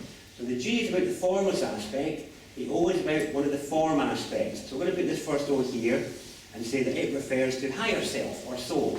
So this is about higher self. And then when we overlay this other O here, this is about the lower self or the personality. I'm doing this is over the chakra system, by the way. If anybody's aware of the chakra system, so the lower three chakras are like the lower self. So that's lower mind, emotions and body. This is heart, space and temple energy. So heart, throat, and this is the temple. Not called the temple for no reason, everybody. It's not an accidental spell. And then after the temple, we can then access everywhere, basically. So the point of this, some of the relevances of Gu as a second dimensional word, this is now looking at it as the third dimension. So when we look at it, before, when we were looking at it as, wibbly wobbly world, that Gu manifest, as it were. So Gu manifest is what we'll call horizontal language. Horizontal language is when you refer to things. So if I want to point out that I'm happy or sad, or point out the table or the chair or the floor or whatever, that's all horizontal. And if I want to talk about goo in the squeeze my belly sense, then that is horizontal. This, talking about it as shape and character and as form, this is the vertical sense, which is the next dimension of it. Now this is why this is where languages all come together as one now. Because all the alphabets, you can put them all together and decode them all in the same way, in the same method. And you have some which go left to right, some which will go right to left, and some which go up and down. I don't know, is there anybody that does down to up? I don't know. It might be somewhere. Not that I've come across anyway, yeah. So these are all about perception and experience and approach. Our language is one which is flexible enough to actually be remoulded to take us to new heights. I know so many people who think that language must be dismissed as we enter into these other realms. It cannot be, and it doesn't need to be. But what it must happen is it must be transformed to be of use to us. It must be transformed to be of use. And that's what this process of dissecting is that I do is all about. So, when we look at good in this respect, this is about, so one of the horizontal aspects of it is it's a spell of never-ending good. So, if you look at you over here, this is about the spell of never-ending good, where actually, non-dualism isn't about a new polarity. It's about realising non-dualism is our fundamental state, and we entered into dualism. It was a journey we undertook. We actually traversed from a state of non-dual, fundamental beingness into this crazy state of tension and whatever. Now, what this represents in a non-dual sense is about the spell of never-ending good, but it's also about the manifestation of the soul, or the manifestation of the higher self, by using this particular spell in this particular way. So what you have is the soul mirroring itself in the lower world. Now, what we have is something very different from that. So the thing about all these characters and shapes is that your mind follows them whether your conscious mind understands it or not. Your conscious mind, the soul doesn't give a monkeys as to what your conscious mind thinks about these characters, because it learned it at a time that your conscious mind wasn't working. So for most of us, you learned your mother tongue before you could read or write. So you learn your mother tongue before you could read or write, and then on top of the sound you learn these shapes. But by then often the context has already been set up for your fall. Remember this concept of the fall of consciousness. The fall of consciousness happens in life. It didn't happen millions of years ago, because every one of you was born exhibiting divine qualities. You were all born demonstrating immense love, perception, forgiveness, acceptance, all of these things. You were oozing them all. So that's it. Any infant proves that. There we go, divine qualities, bam. So what happens? Something happens. How do we lose that? Sorry? Yeah, school is part of it, but culture is, the context of culture is the most insidious disease because of the orientation. So even before anybody says anything to you, the very way the things have been built and the very way people have behaved set up this sort of sympathetic magic that coalesces around you that kind of steers you in a particular direction regardless of your perception. It's riddled in structural stuff that we don't pay attention to ever, really, not in a conscious sense. Really, that stuff is from infancy onwards, when, in infancy, when everything was swimming together in a seamless goo, as proper good consciousness. So there we are, everything's swimming together. From that moment on is when it starts to break. As soon as the very way in which we discriminate the world from a sea of energy, that's when it starts to fall apart, because of the way we make everything hard and fixed in our perception. This is part of the God disease, the harshness of the D. The D is a character, and maybe you just have to look at how we use it. It's an incredibly divisive character. We use it in all sorts of spells for division, including division, death, discrimination, devastation, disease, but also equally divine. It's one of the very few positive saving graces for the old D. But so this is the third dimensional way of looking at this word. Now, you can go away and mull and play with goo as a concept for years and still be learning. But I've been doing that for years, and some of the people here have known this for years, which is why I've finally turned up to give them the next level. So I'm very sorry to take it to whatever time it now is to finally get to this stage. We're now ready to look at beyond goo. So this is about the password. Goo is the password, and it's the password because it is for the human form, the spell which just points to everything. So for the human form, there can be peace in goo because there's no need to go and search for exotic solutions. It's all right, it's just goo. You know, you will fart, you will burp, you will trip, you will fall, it's all fine. You know, we are fallible, we're bimbling, we're bumbling, all this sort of stuff is part of our nature. Goo consciousness is the thing that permits that. We're like perambulated, lubricated stones of the planet that are just very gooey in our behaviour, but so is everything else on the planet. So this is the password for this side of manifestation. Okay, so that's why, yeah, the first word for babies is goo. And now it's not because babies say goo, they can say goo, but they don't. It's about the state of consciousness that babies have. They have goo consciousness. So the first word isn't just the first word for us as tribal animals, it's also the first word for us individually in life, where that consciousness we have as an infant sees everything as swimming energy. It sees it seamlessly. There's no difference between you and the chair and the floor and everything. That's goo consciousness. And that's when you exhibited all those divine qualities. So as a password, well, what then? What then? What's before then? Well, before then, you weren't born. So that means we're talking about the state of awareness you had before life.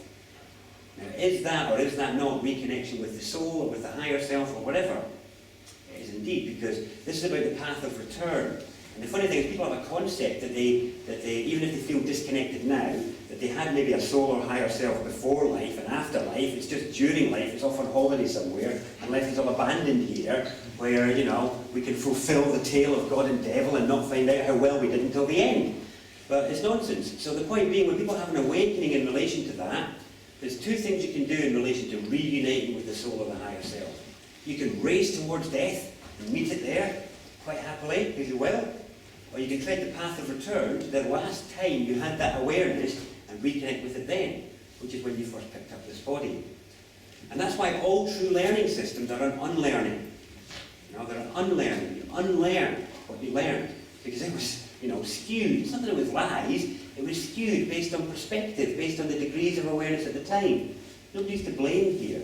You know, there's nobody to blame. So, goo is the password.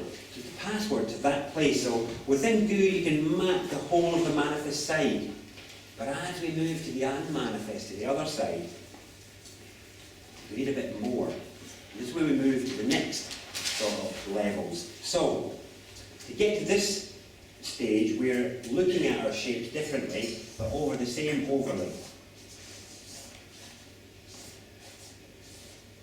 Okay, he's a bit, leaning to this side a bit. Yeah. You know how many times I've done these guys on paper, they just never get any better. They just don't, honestly. Right, you'd think they'd develop some skill at it. Right. So I'm going to draw over here first, but we'll get onto over here. So if I was to draw God as a spell over this, I'm going to draw it in a particular way, just so you can get a sense of the orientation I'm referring to. The orientation I'm referring to is this. So there's the G, which actually is really, over here, it's spiral. Okay? Then we have the circle here. So this is about formless, spiral. This is about form, or soul. So actually, if we overlay this over these three centres, it's actually a circle with a circle in the middle. A circle with a circle in the middle. So, this is the shape. Has anybody seen the work of like Masaru Emoto, the water guy? Yeah? So that shape, the circle within the circle, is in the middle of all of Masaru Emoto's best shapes. Okay? All of them have that in it. This is also the shape that is made. Anyone aware of cymatics? Sounds of cymatics, yeah. So cymatics, when sound moves in water, when sound affects matter. Does everybody know about cymatics? Do you guys know about cymatics? No? Cymatics, I'll write it up. Here. Cymatics. Look it up on Google. It's amazing. It's really amazing. So cymatics is what happens in matter when sound hits it. And do you know that all matter changes shape when sound hits it? All of it does. It is, isn't it? Yeah. Yeah, they do it with sand. Yeah, it's amazing. There we go. That's like the silent voice of support to that story from the back there. Check it. It really is mind-bending. It should be in all of our education, cymatics. So cymatics is what happens when sound hits matter. And what's amazing is, increasingly complex geometries get formed. Like serious, proper geometry, just in sand, from people making noise at it. Now what's really funny is that when the human voice makes the sound aw, as in so aw, that sort of noise, this is the shape that's made in matter. The circle within the circle. I've got pictures of it here in a book that some of you can look at afterwards if you want. In fact, I'll pass it around now, just for the visual effect. So, here we go. Pass one round this side and then one round the other side. So yes, on this page here, these are examples of other shapes that have been made in matter with sound, and these are all examples of the human voice making the aw sound. And these are moving images, so if you look at them on Google, you'll actually see it as moving, animated as the person is sounding. So pass that one round your way, if you can just pass it all the way around. And I'll do the same over here, and then we can move on. There we go. Pass that around. See shapes here. So, this as a shape in our consciousness is one of the oldest in use. There are megaliths and stone circles that have these all over them. They call them cups in that language. The people who are exploring that stuff, they call these the cups. But they're not really cups. They're a circle within a circle, and it's because this is the ancient symbol of the monad. Okay, so you know what the monad is? Yeah. Get a Newgrange in Ireland. Yeah, there's loads of them. Now, this is about the cosmic egg. This is the atom, the atom. This is the great nucleus. This is the cell. This is everywhere around us, and all of our renditions of things like atoms and cells and all the rest of it, we use this shape because that's what's there. It's astonishing, but to know that when our voice makes that sound, this is the shape that's formed, that is incredible. It is incredible. People seem, yeah? Is it not a sun sign as well? Yeah, that's what we're going to get to, is that yes, for us, in terms of orientation, this is about the sun. The Father and the Son, S-U-N, not a son. So a son, S-O-N, is a boy. Yeah, a son is what this is about. Now, the point in the middle for us as humans is actually about the heart. Yeah, this is about the heart, which is about remembering the point. Now, what's funny is, anybody here seen the flower of life, the symbol? Everybody seen it? No? So the flower of life is all those interjoined circles. Oh, yeah. Yeah. So what's missing from all of those diagrams is the point at the heart of all the circles that connect each other in a Platonic grid. So the Platonic grid is called, this is why we talk about Platonic relationships. A Platonic relationship is actually what we all have with each other at the heart level. The heart level, that's the grid that links us all directly via the heart. That's why this is important. The missing element in this particular shape, anyway, is this dot with the dot in the middle of it. So this is the Father aspect, this is the Son aspect, which is about the Son. And this bottom part, well, that is what in religious Christian terminology we call the Holy Ghost, or the G-host, if you want to play around with that word, you know. So the ghost is down here. Now, my journey in life has led me to believe and led me to experience that there were many, what I would call wars of the word. There were many wars of the word, and in fact, I think our modern penance system, you know, the penance that people have with their houses and flags on it, these used to be called a standard. Okay, that was the standard that you stood under. Well, my personal belief is that the old standards were about which word you stood under. Which word you stood under. Because there are old texts, like Heidegger's Being in Time, very well-respected philosophical text, where the word God is written with certain characters omitted. They're omitted. They're like underlined or crossed out or things like that. And it's because the original word was intentionally concealed, and you can read about it. Both the Jews and the Masons have written about it. And they write about the lost word. The lost word. So the lost word was a grand omnific word that blah, blah, blah, could have done this, and Moses and Jesus and all that sort of stuff. But it was intentionally lost. Now I believe that was the case because they didn't want people to have it, because it was liberating and empowering and orienting, and it could anchor you with your power and all the rest of it. So a multifaceted program of separation had to engage, because how do you control an incredibly divine, amazing, powerful, connected entity? Well, you make it feel like it's isolated and alone. So the only way you can do it. Otherwise you've got no chance. You break it apart from its brothers, its sisters, its family, its source, all of the rest of it, and you can do what you like to it, but it's got nowhere to turn. So that's virtually, we're moving to the last stages of that in our culture now, because it's now about the breakup of family integrity and community integrity. These are the final rugs being pulled out, and when that's done, it's much more Big Brother-esque, because then, you know, it's that concept of children grassing on their parents sort of thing, because they feel so separated and so disconnected. And I've got 2 babies now. My younger one's 6 months, and she, when we had her, when we had the first one, the midwife just kind of advised us not to spend too long in the bed with her, especially if we'd had a drink or something like that. But with the new one, they're telling us that no parent, and they're advising everybody across the country, no parent should be sleeping in the same bed as their newborns. The newborn should immediately be put in a Moses basket or in a separate cot or whatever. And that's the beginning of apartness. That's the beginning of disconnection. That's the beginning of that abandonment and that isolation. And the midwives are sitting there passionately saying, well, the statistics now show. I'm sorry, but bollocks to that. That's just rubbish. Absolute rubbish. You know, it's nonsense that we should be separating our babies from their mothers. That is just insane. There was a famous woman who did some touring in South America, it was, years and years ago. And she noted that in native tribes, the babies didn't have all these screaming hissy fits that all these Western kids were having. And she wanted to study why it was. And she noted that for them, it wasn't until at least 6 months old and older that basically the baby was never put down. They were always connected and strapped on somewhere. And these babies were content, they were self-assured, they were all these things, but as soon as you take them away, what happens to the baby? You know? It's incredible, that abandonment. So that's how powerful a thing we're dealing with in terms of how engineered it is to make us feel separate from our source and each other, because otherwise, you know, we're rocking, we're amazing, that's the point. So anyway, this aspect here was about separation. So, what I believe in wars of the word, I believe there were wars of the word because the actual word, the one I'm about to draw here, is unspeakable.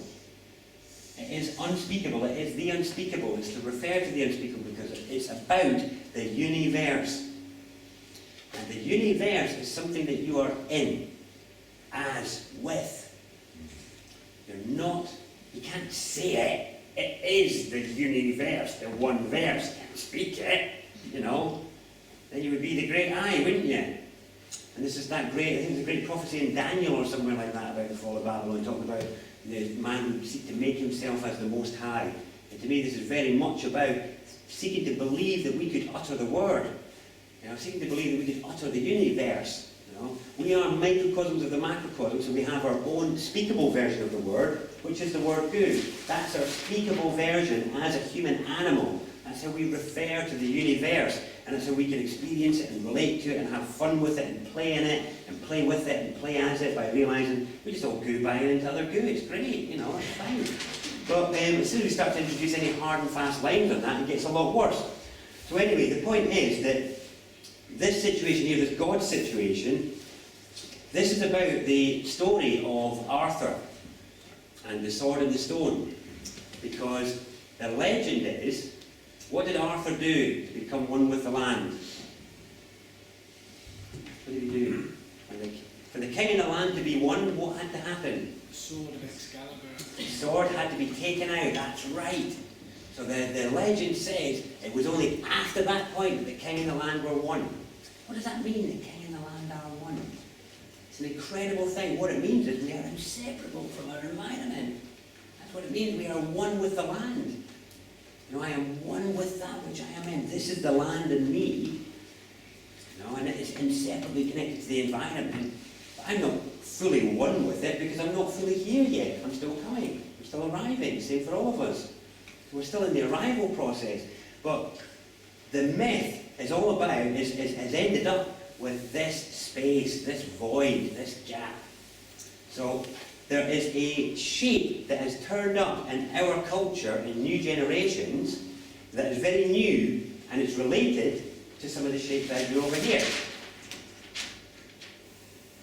Okay? And the shape I'm referring to is this one.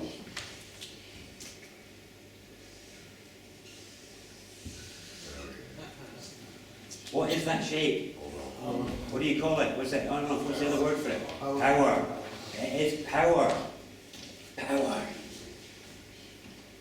Stand by. Both very, very potent spells. Stand by. This is about the line penetrating the circle. This is about the return of the line, the return of the men. But it's also about the man within, all of the maleness within women as well. It's about the return of the masculine. So many people have been talking about the return of the feminine, the sacred feminine. Yes, absolutely, but the sacred male has been so demonized and bullied and absolutely castigated in the last century that generations of men are growing up terrified of their maleness. They're terrified of their masculinity. And every time it seeks to express itself, they end up having to go into controlled venting outlets, because otherwise they get completely bullied. This is what the collaring is all about. The collaring is all about the fact that as soon as a man tries to show any forms of the infancy of true masculinity, which then manifests on the negative poles first. So it always comes out as the negative poles first, everything does. So as soon as they start to show, they never get a chance to mature because everybody jumps on in judgment. Everyone jumps on in judgment, and then what ends up is the men get kept in their boy. This is the archetype, by the way. The archetypes are, the men get kept in their female, which is the boy. So they're kept in boyness because if you've got a bunch of men walking around, you're not going to have a state. That's for sure. This is the point. This is the point of the top mammal again. So stand by. Okay? So this is the process that's taking place now. So this is about the penetration of spirit into matter. Because this is about matter. It's about form. This is the first world of form, which is the solar aspect. So the solar aspect of the soul. I put soul here. And I could actually just do this, and we'll say soul, soul. So sun, soul, same thing, referring to that. Here, what I'm going to draw now is a new character for you.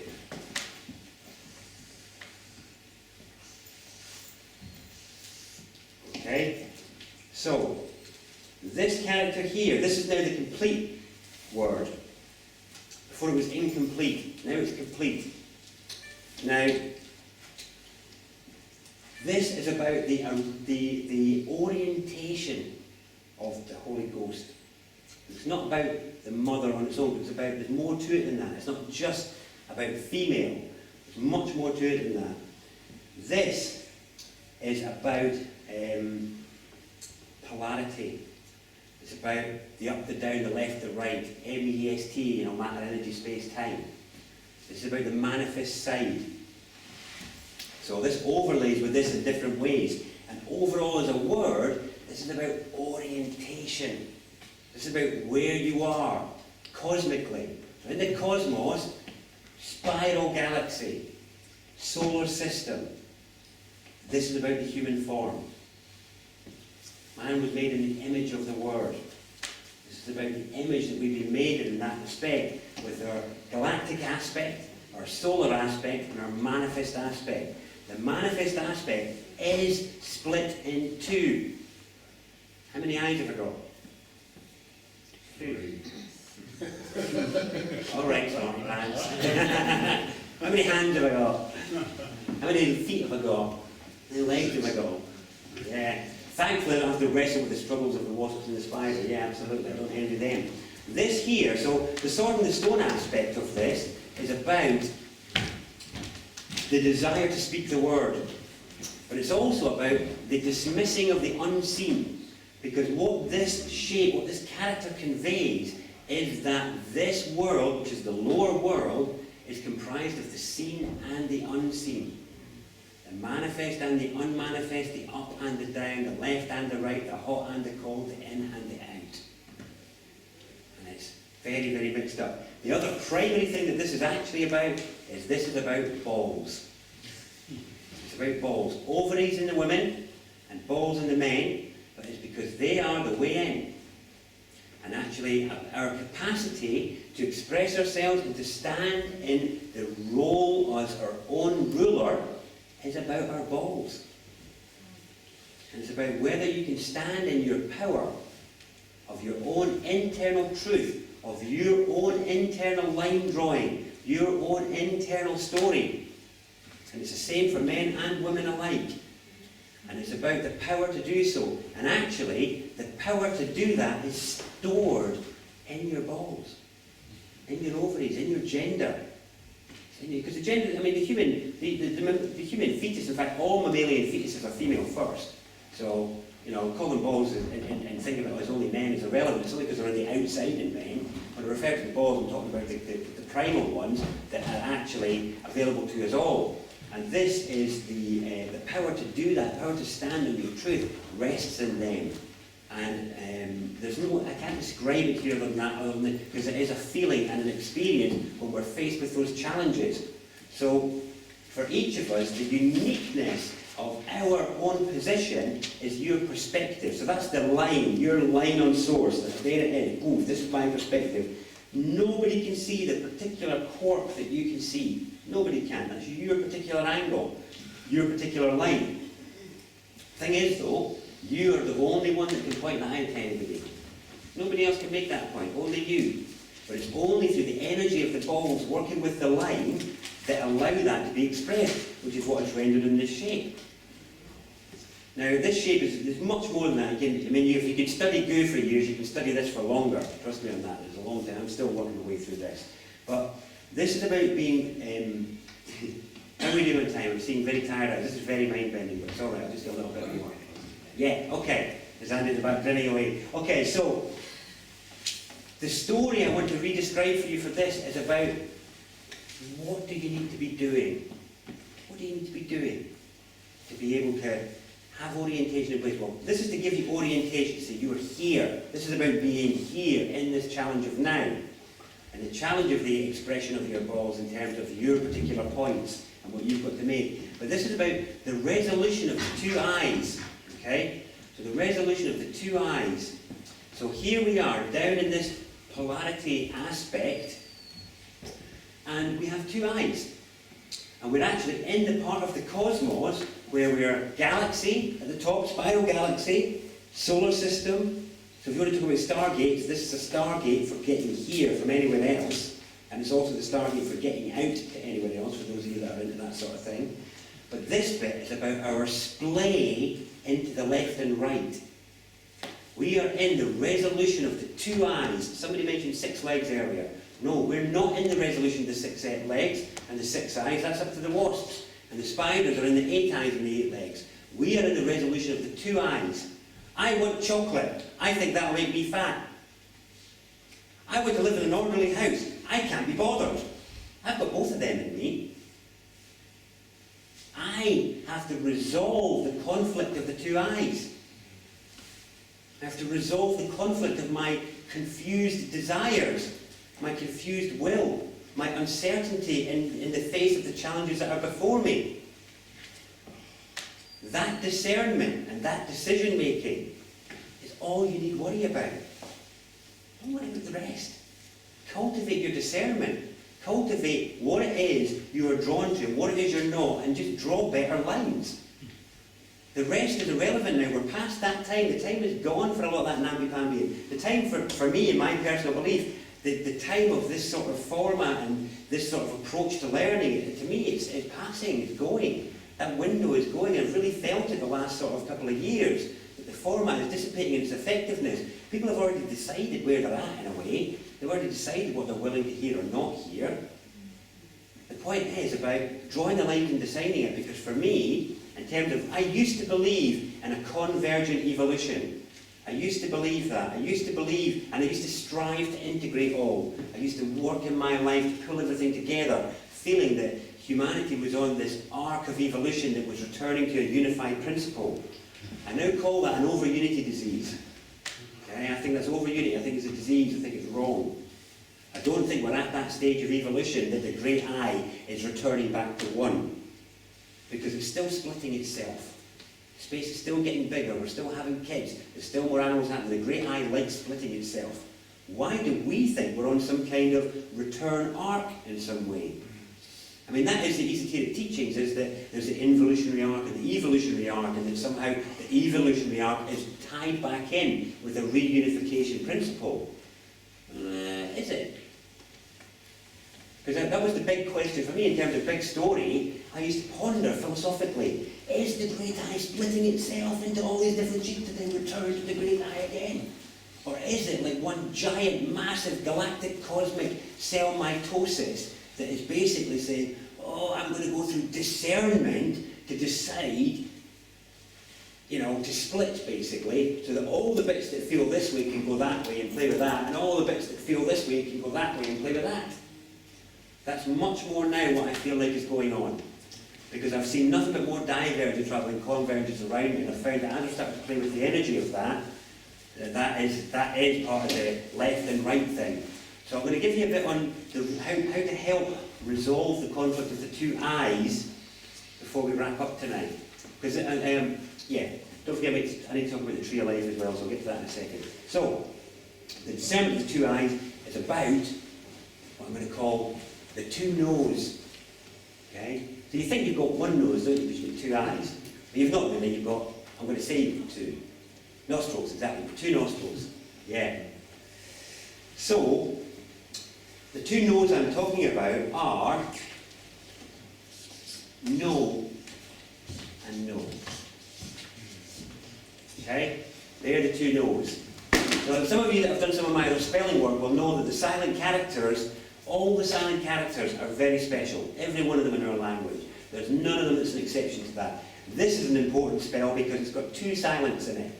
Now, all the silent characters are significant. It's a totally different event, really. But for this one, I'll just go into their relevance. So, here's an example for you. There's a sharp knife there, and my daughter's walking towards it here.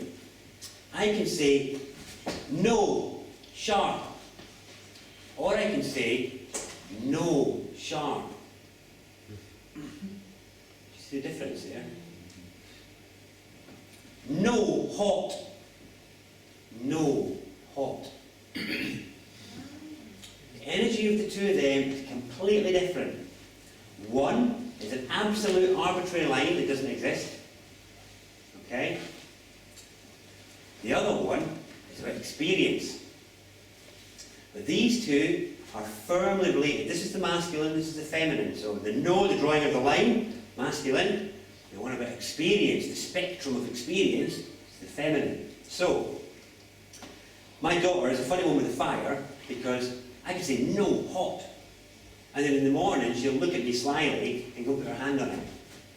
It's not hot. It's only hot in context, isn't it? She knows that. That's why she plays the game with me. So the difference of saying to know hot is we're saying explore concept, but be warned. What you're about to experience may be hot. Now the point for us in our life is how we use these. Because there are things that you know you need to be doing or saying, but often we don't say this enough. This is normally related to vice and indulgence and habit. We know we need to be making a change, but we don't say this enough. We don't assert our bow, we don't assert our line drawing. We don't say this enough. When other people invite us into their reality, or invite us to buy into the consensus, we don't say this often enough. And other times, we say this too much out of fear, and we starve ourselves of knowing. We starve ourselves of the experience of knowing. And the balance of the two eyes and the two no's and the struggle that we have is to balance our knowing with our knowing.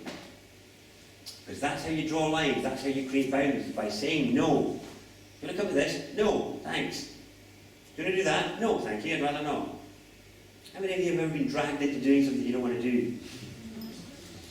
Yeah, there's a lot of agreement and consensus on that one, isn't there? And it's because we just don't say it enough.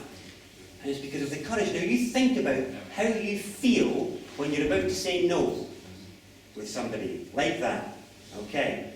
And that's normally with like a friend that's inviting you out somewhere, or somebody's just asking you for something. So there we are with people we feel safe with, and people that we have an established relationship with, and we still can't muster up the line to say no. How difficult is it on the larger questions? It's massively difficult. Massively. This is how much our line drawing power has been severed and hacked and all the rest of it. So cultivate the playing of your two no's with safe and easy friends first, but to cultivate the feeling, because there's an energetic feeling in the body that will put you in touch with what I've been alluding to tonight, that you can then work with. And it will bring about greater presence. This is about becoming present.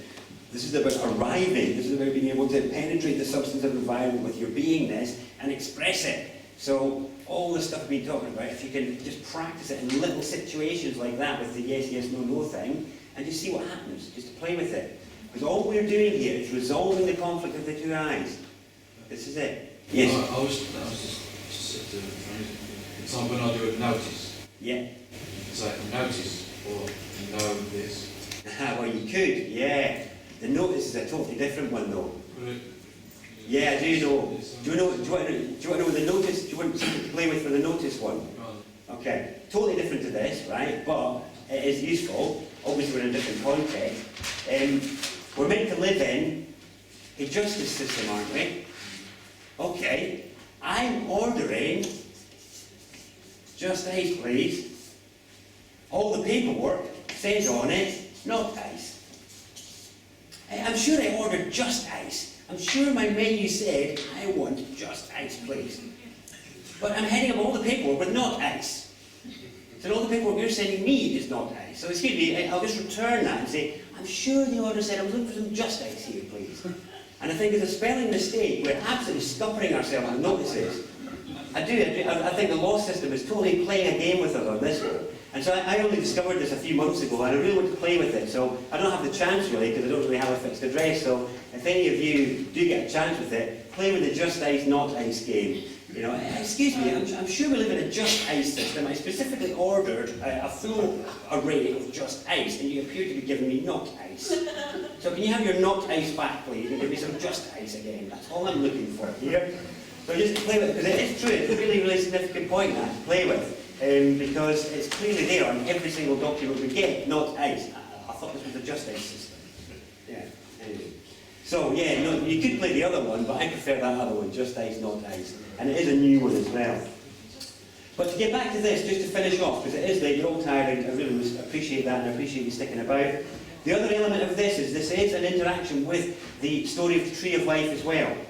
Because the Tree of Life is about the respect for the sensuality and sexuality of humans that has been so bullied by culture and especially religion. One of the greatest things of the good, evil, God, devil spell was to make us all feel guilt. So the work of Alan Watts, I think it is, talks of us all as being a tube, you know, the cosmic tube, the cosmic worm.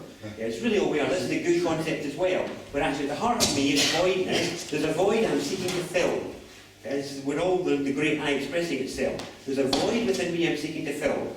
At first, I'm ravenous to fill it as an infant. Then I get slightly more disciplined and just do that with chocolate and biscuits and stuff, and other vice or whatever. But really, the whole church system is about making us feel guilty about the stimulation and use of our tube, of the ends of our tube. So about the things we put in or use at any of our bits in the openings of our tube, will make you feel guilty and ashamed about any of that.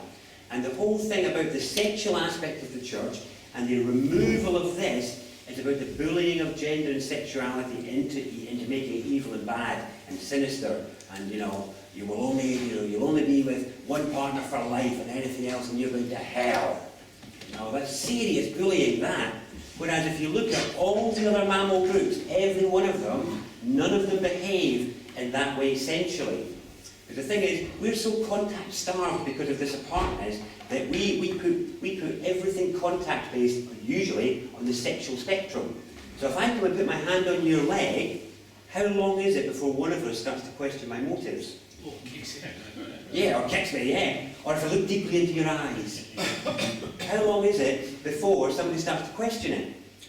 But I think this is the big thing, though, because how are we supposed to connect deeply with each other and find true trust, true solidarity and true meaning if we cannot meet our brothers and sisters here and connect and look and meet deeply? Yes, 1 minute. My brother's... I thought you were saying 1 minute, yeah. My brother's been trying to hug people for 20 seconds, and he said it's almost impossible. Yeah. Even if you tell them before you hug them. You're going to do it for 20. It's 20 seconds, because yeah. that's a necessary sort of cathartic experience, molecular level. Yeah, yeah. And most people after 10 seconds say, please stop. Yes. Yeah, you can't bear it. It's like that the Sufi heart dance that Ben Stewart was going around doing, where he got people to come stand hand to hand, put their hands on each other's hearts and just look in each other's eyes and be in that space, you know, with each other. And yet, and what, we think that we can achieve what change on the planet when we can't even look at each other for more than a few seconds, we can't even touch each other? That is not how we became top mammal, I'll tell you that for nothing. We became top mammal by huddling together when it was bloody cold, sleeping on top of each other if needs be. You know, all this sort of stuff. You look at the other mammals, look at how they behave. They roll about and loll about. They're not afraid to touch each other. Some of them are monogamous, some of them are polygamous. Nobody's judging it. Nobody's applying an overlay of framework of whose children are okay and whose are children of the devil, you know. And I mean, I look at my family, all the wounds that have occurred in life as a result of just my dad ran off with my mum's sister when I was a baby and had kids.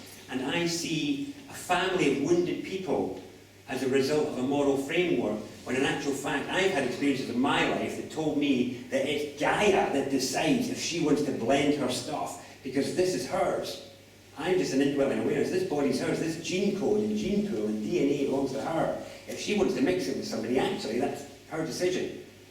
If she wants to mix it. So I see the message I got was that, you know, certainly it healed my family wounds within me anyway, but, you know, I saw children that are my half-brothers and sisters, or my cousins, and I see children who were, who didn't have the family support they deserved. They were judged and kind of looked at in a funny way by people who they didn't know. And why? Why? Because we all decided that was weird, was it? Whereas if we look at, say, how royal families have worked with their bloodlines and gene pools over the years, that kind of thing was common. And it was all right. In fact, it strengthened the line. It strengthened the line. And this is the point of the tree of life, is that the state would like your branch of the tree of life to be like a spindly little pine, like all the pines they plant in this country. So that even if you're a bloody good idea cosmically, and your genes are bloody amazing, that your branch of the tree of life can't perhaps reach its full level of potential because of that judgment framework. Have you got enough money to pay for those kids? Have you got enough money for that? Can you afford that? You know, all this sort of stuff. Whereas in actual fact, what I've learned is that if Gaia decides that she wants a baby, then she's the one that's going to provide for it. If life decides it wants more of itself, life is the thing that provides for it. Not how much money I've got in the bank. So this spelling disease is just crippling our species in terms of our judgment of each other. This crazy and ridiculous moral framework that just leaves wounded people, people that are starved of the sensual contact they need to feel wholesome and feel valued. You know, people end up on the sidelines where they're not getting any contact, they're not getting any relationships because it's all got to pre-exist within this arbitrary moral frame, not just moral, but social framework of friend, acquaintance, colleague, family member. Oh, you didn't call me for a few months, you can't be a friend anymore. You're out of that pot and you're in the acquaintance pot. It's just all rubbish. It's just all rubbish. Whereas instead, again, look at the other mammals. They have individual connections with each other that some are strong and some are weak. And it doesn't matter. But it's about us having the courage to own the connections that make us feel strong. If you're in a connection that makes you feel strong, then own it. Own it, because your story is unique. Your story is unique. Yours is unique. I like to talk about the concept now. People talk about finding their tribes. Have you heard that concept? People looking for their tribes. I'm not looking for any tribe. I'm looking for my constellation. And I like that term because of the orientation of it. If you look at the stars, it's like an Aquarius or whatever. So I'm an Aquarian, and it's like this star here is in a relationship with that star there, and that one there, and that one there, and that one there. But, oh, you over there, don't come any closer, because that's the right space for you. And you over there, yeah, I'm in great power when you're there. But because we have all these pots, like friend, acquaintance, colleague, all the rest of it, we don't let our relationships find their correct function. And this again is about the tree of life, where in actual fact, the constellations manage to find a position of orientation and poise in relation to each other that they appear to be able to stand for eternity. They can stand for eternity floating like that, and they never cross over, they never cross pollute, they do all right. But some constellations are a constellation of one, some are of two, some are of 240,000. There's no rules, it doesn't matter. And we're built like that. But we can't own the power of our own relationships unless we can celebrate our uniqueness. So some of you might be standing there as a solo individual on the planet, judging yourself for not having that happy relationship, when in actual fact, you might have been built to be exactly that, and to blaze like an individual sun. Some of you might have been built to be in binary. Some of you might have been built to be in that pack like lions on the savannah and have 8 of you all rolling about each other. I don't know, it doesn't matter. But the point being is that ability to even explore that spectrum of your connection with each other is the bit that has been bullied to the point that we can't even hug each other for 20 seconds or look each other in the eye for more than 12 without it suddenly meaning something else and us attributing a different scale to it. So the idea of this being about the tree of life is also about balls, but it's about the sensuality of our interaction with each other, our contact, our feeling spectrum, the feeling spectrum. And the only reason we confuse feeling and contact with sexuality is because we're so contact starved that when contact does occur, it triggers us on a sexual spectrum because we're so starved sensually. Does that make sense? It's an incredible thing. Whereas instead, if we get a chance to meet with each other and have encounters in safety, goodness me, the state of connection, relaxation, relief, mutual affirmation, all sorts, it really is a healing balm that is available to us with reorienting ourselves, telling a different story. Telling a different story. So the point of this word in this 5D form is that this 5D aspect is about, this is cosmic for starters. This is cosmic, this is from the other side. This is about, actually, where am I in the entire galaxy? Oh yes, spiral galaxy over there. Oh yes, that little solar system within it there. Oh yes, oh this left-right thing. Ah, okay, yeah, that's where I'm stuck. Splayed in the quandary of the 2 eyes. A hand and a foot for each, pulling in seemingly different directions. That is what we share, is that puzzle. We share that challenge. How are you getting on with yours? Oh, I'm struggling with this one at the minute. Bloody hell, it's indulgent. It's not listening to the aspirations of this one, which want us to do a bit better and live a bit tighter. That's what I want to talk about, is the quandaries that we're facing, because that's the journey. That's the important bit. Not where you're going at 9 o'clock tomorrow morning. No, the important bit is the journey of that quandary, because that is timeless. That is, if you die, you come back again. It's still that. We're still resolving that, and it's when we resolve that we arrive and can then journey elsewhere, use the password to depart, etc., etc. That's really, how do you dismiss the whole evolution process as etc., etc.? Sorry, I didn't mean to do that there. That was really blasé, wasn't it? Yeah, just etc. But I'd just like you all to mull this symbol over. This is the first time you've all seen it, but you know, I'm going to suggest it probably won't be the last, because I'm going to do quite a bit more on this. This is only an introduction. I am going to be, hopefully spend this winter writing a book about it, so I'll finally get out there in print to get onto some of this stuff. But for now, in terms of orientation, celebrate your sensuality, whatever it is. Embrace your connections and seek to deepen them. Because for me, with all the troubles that are going on in the world, you can't stop mushroom clouds going off or lunatics running about the place. But if you can look to each other with a depth of gratitude, trust, solidarity and acceptance, then there can be some relief and indeed some peace be found even with madness unfolding around you. And that's about your internal sovereign state.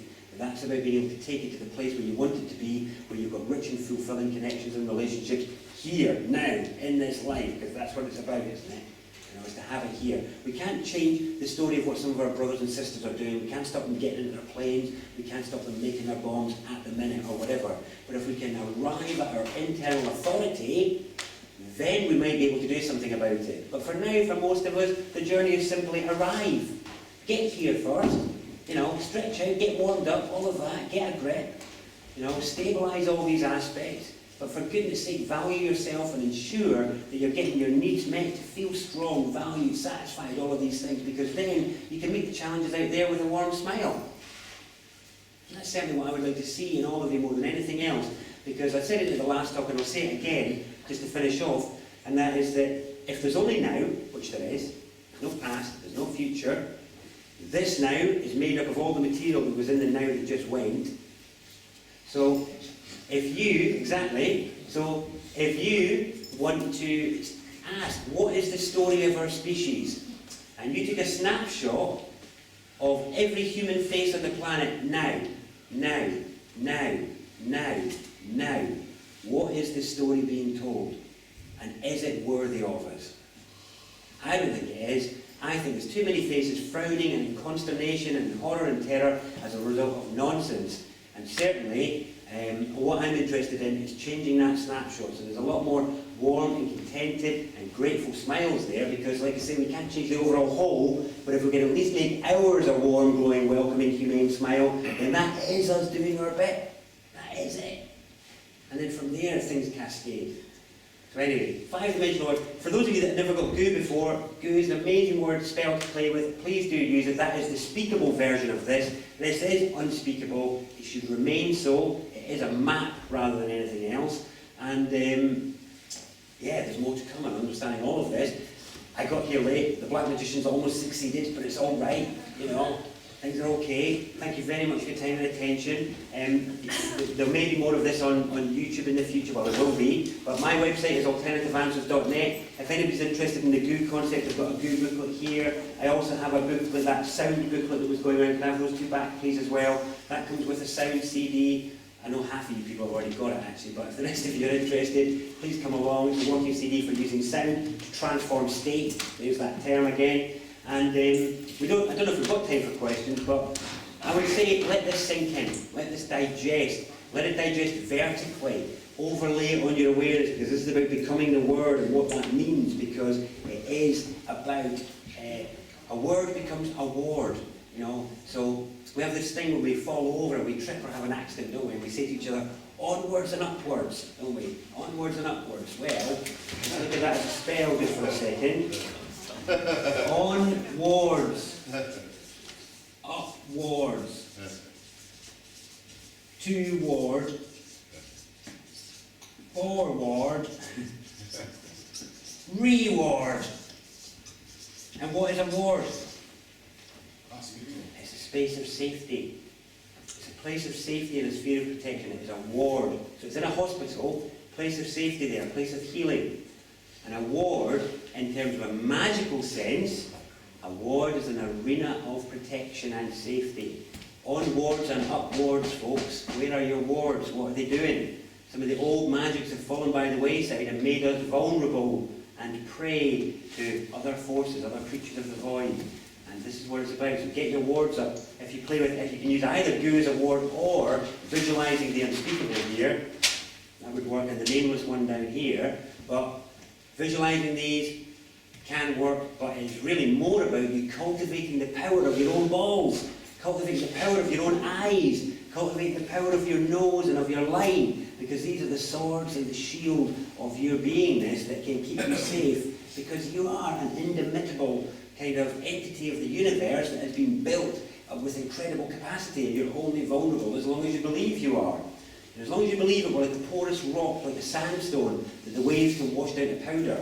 But if you can sort this out and pull yourself together and compose yourself, there's a musical term, compose yourself, then you're like a granite rock that can survive whatever waves and oceans come over you. Thank you very much.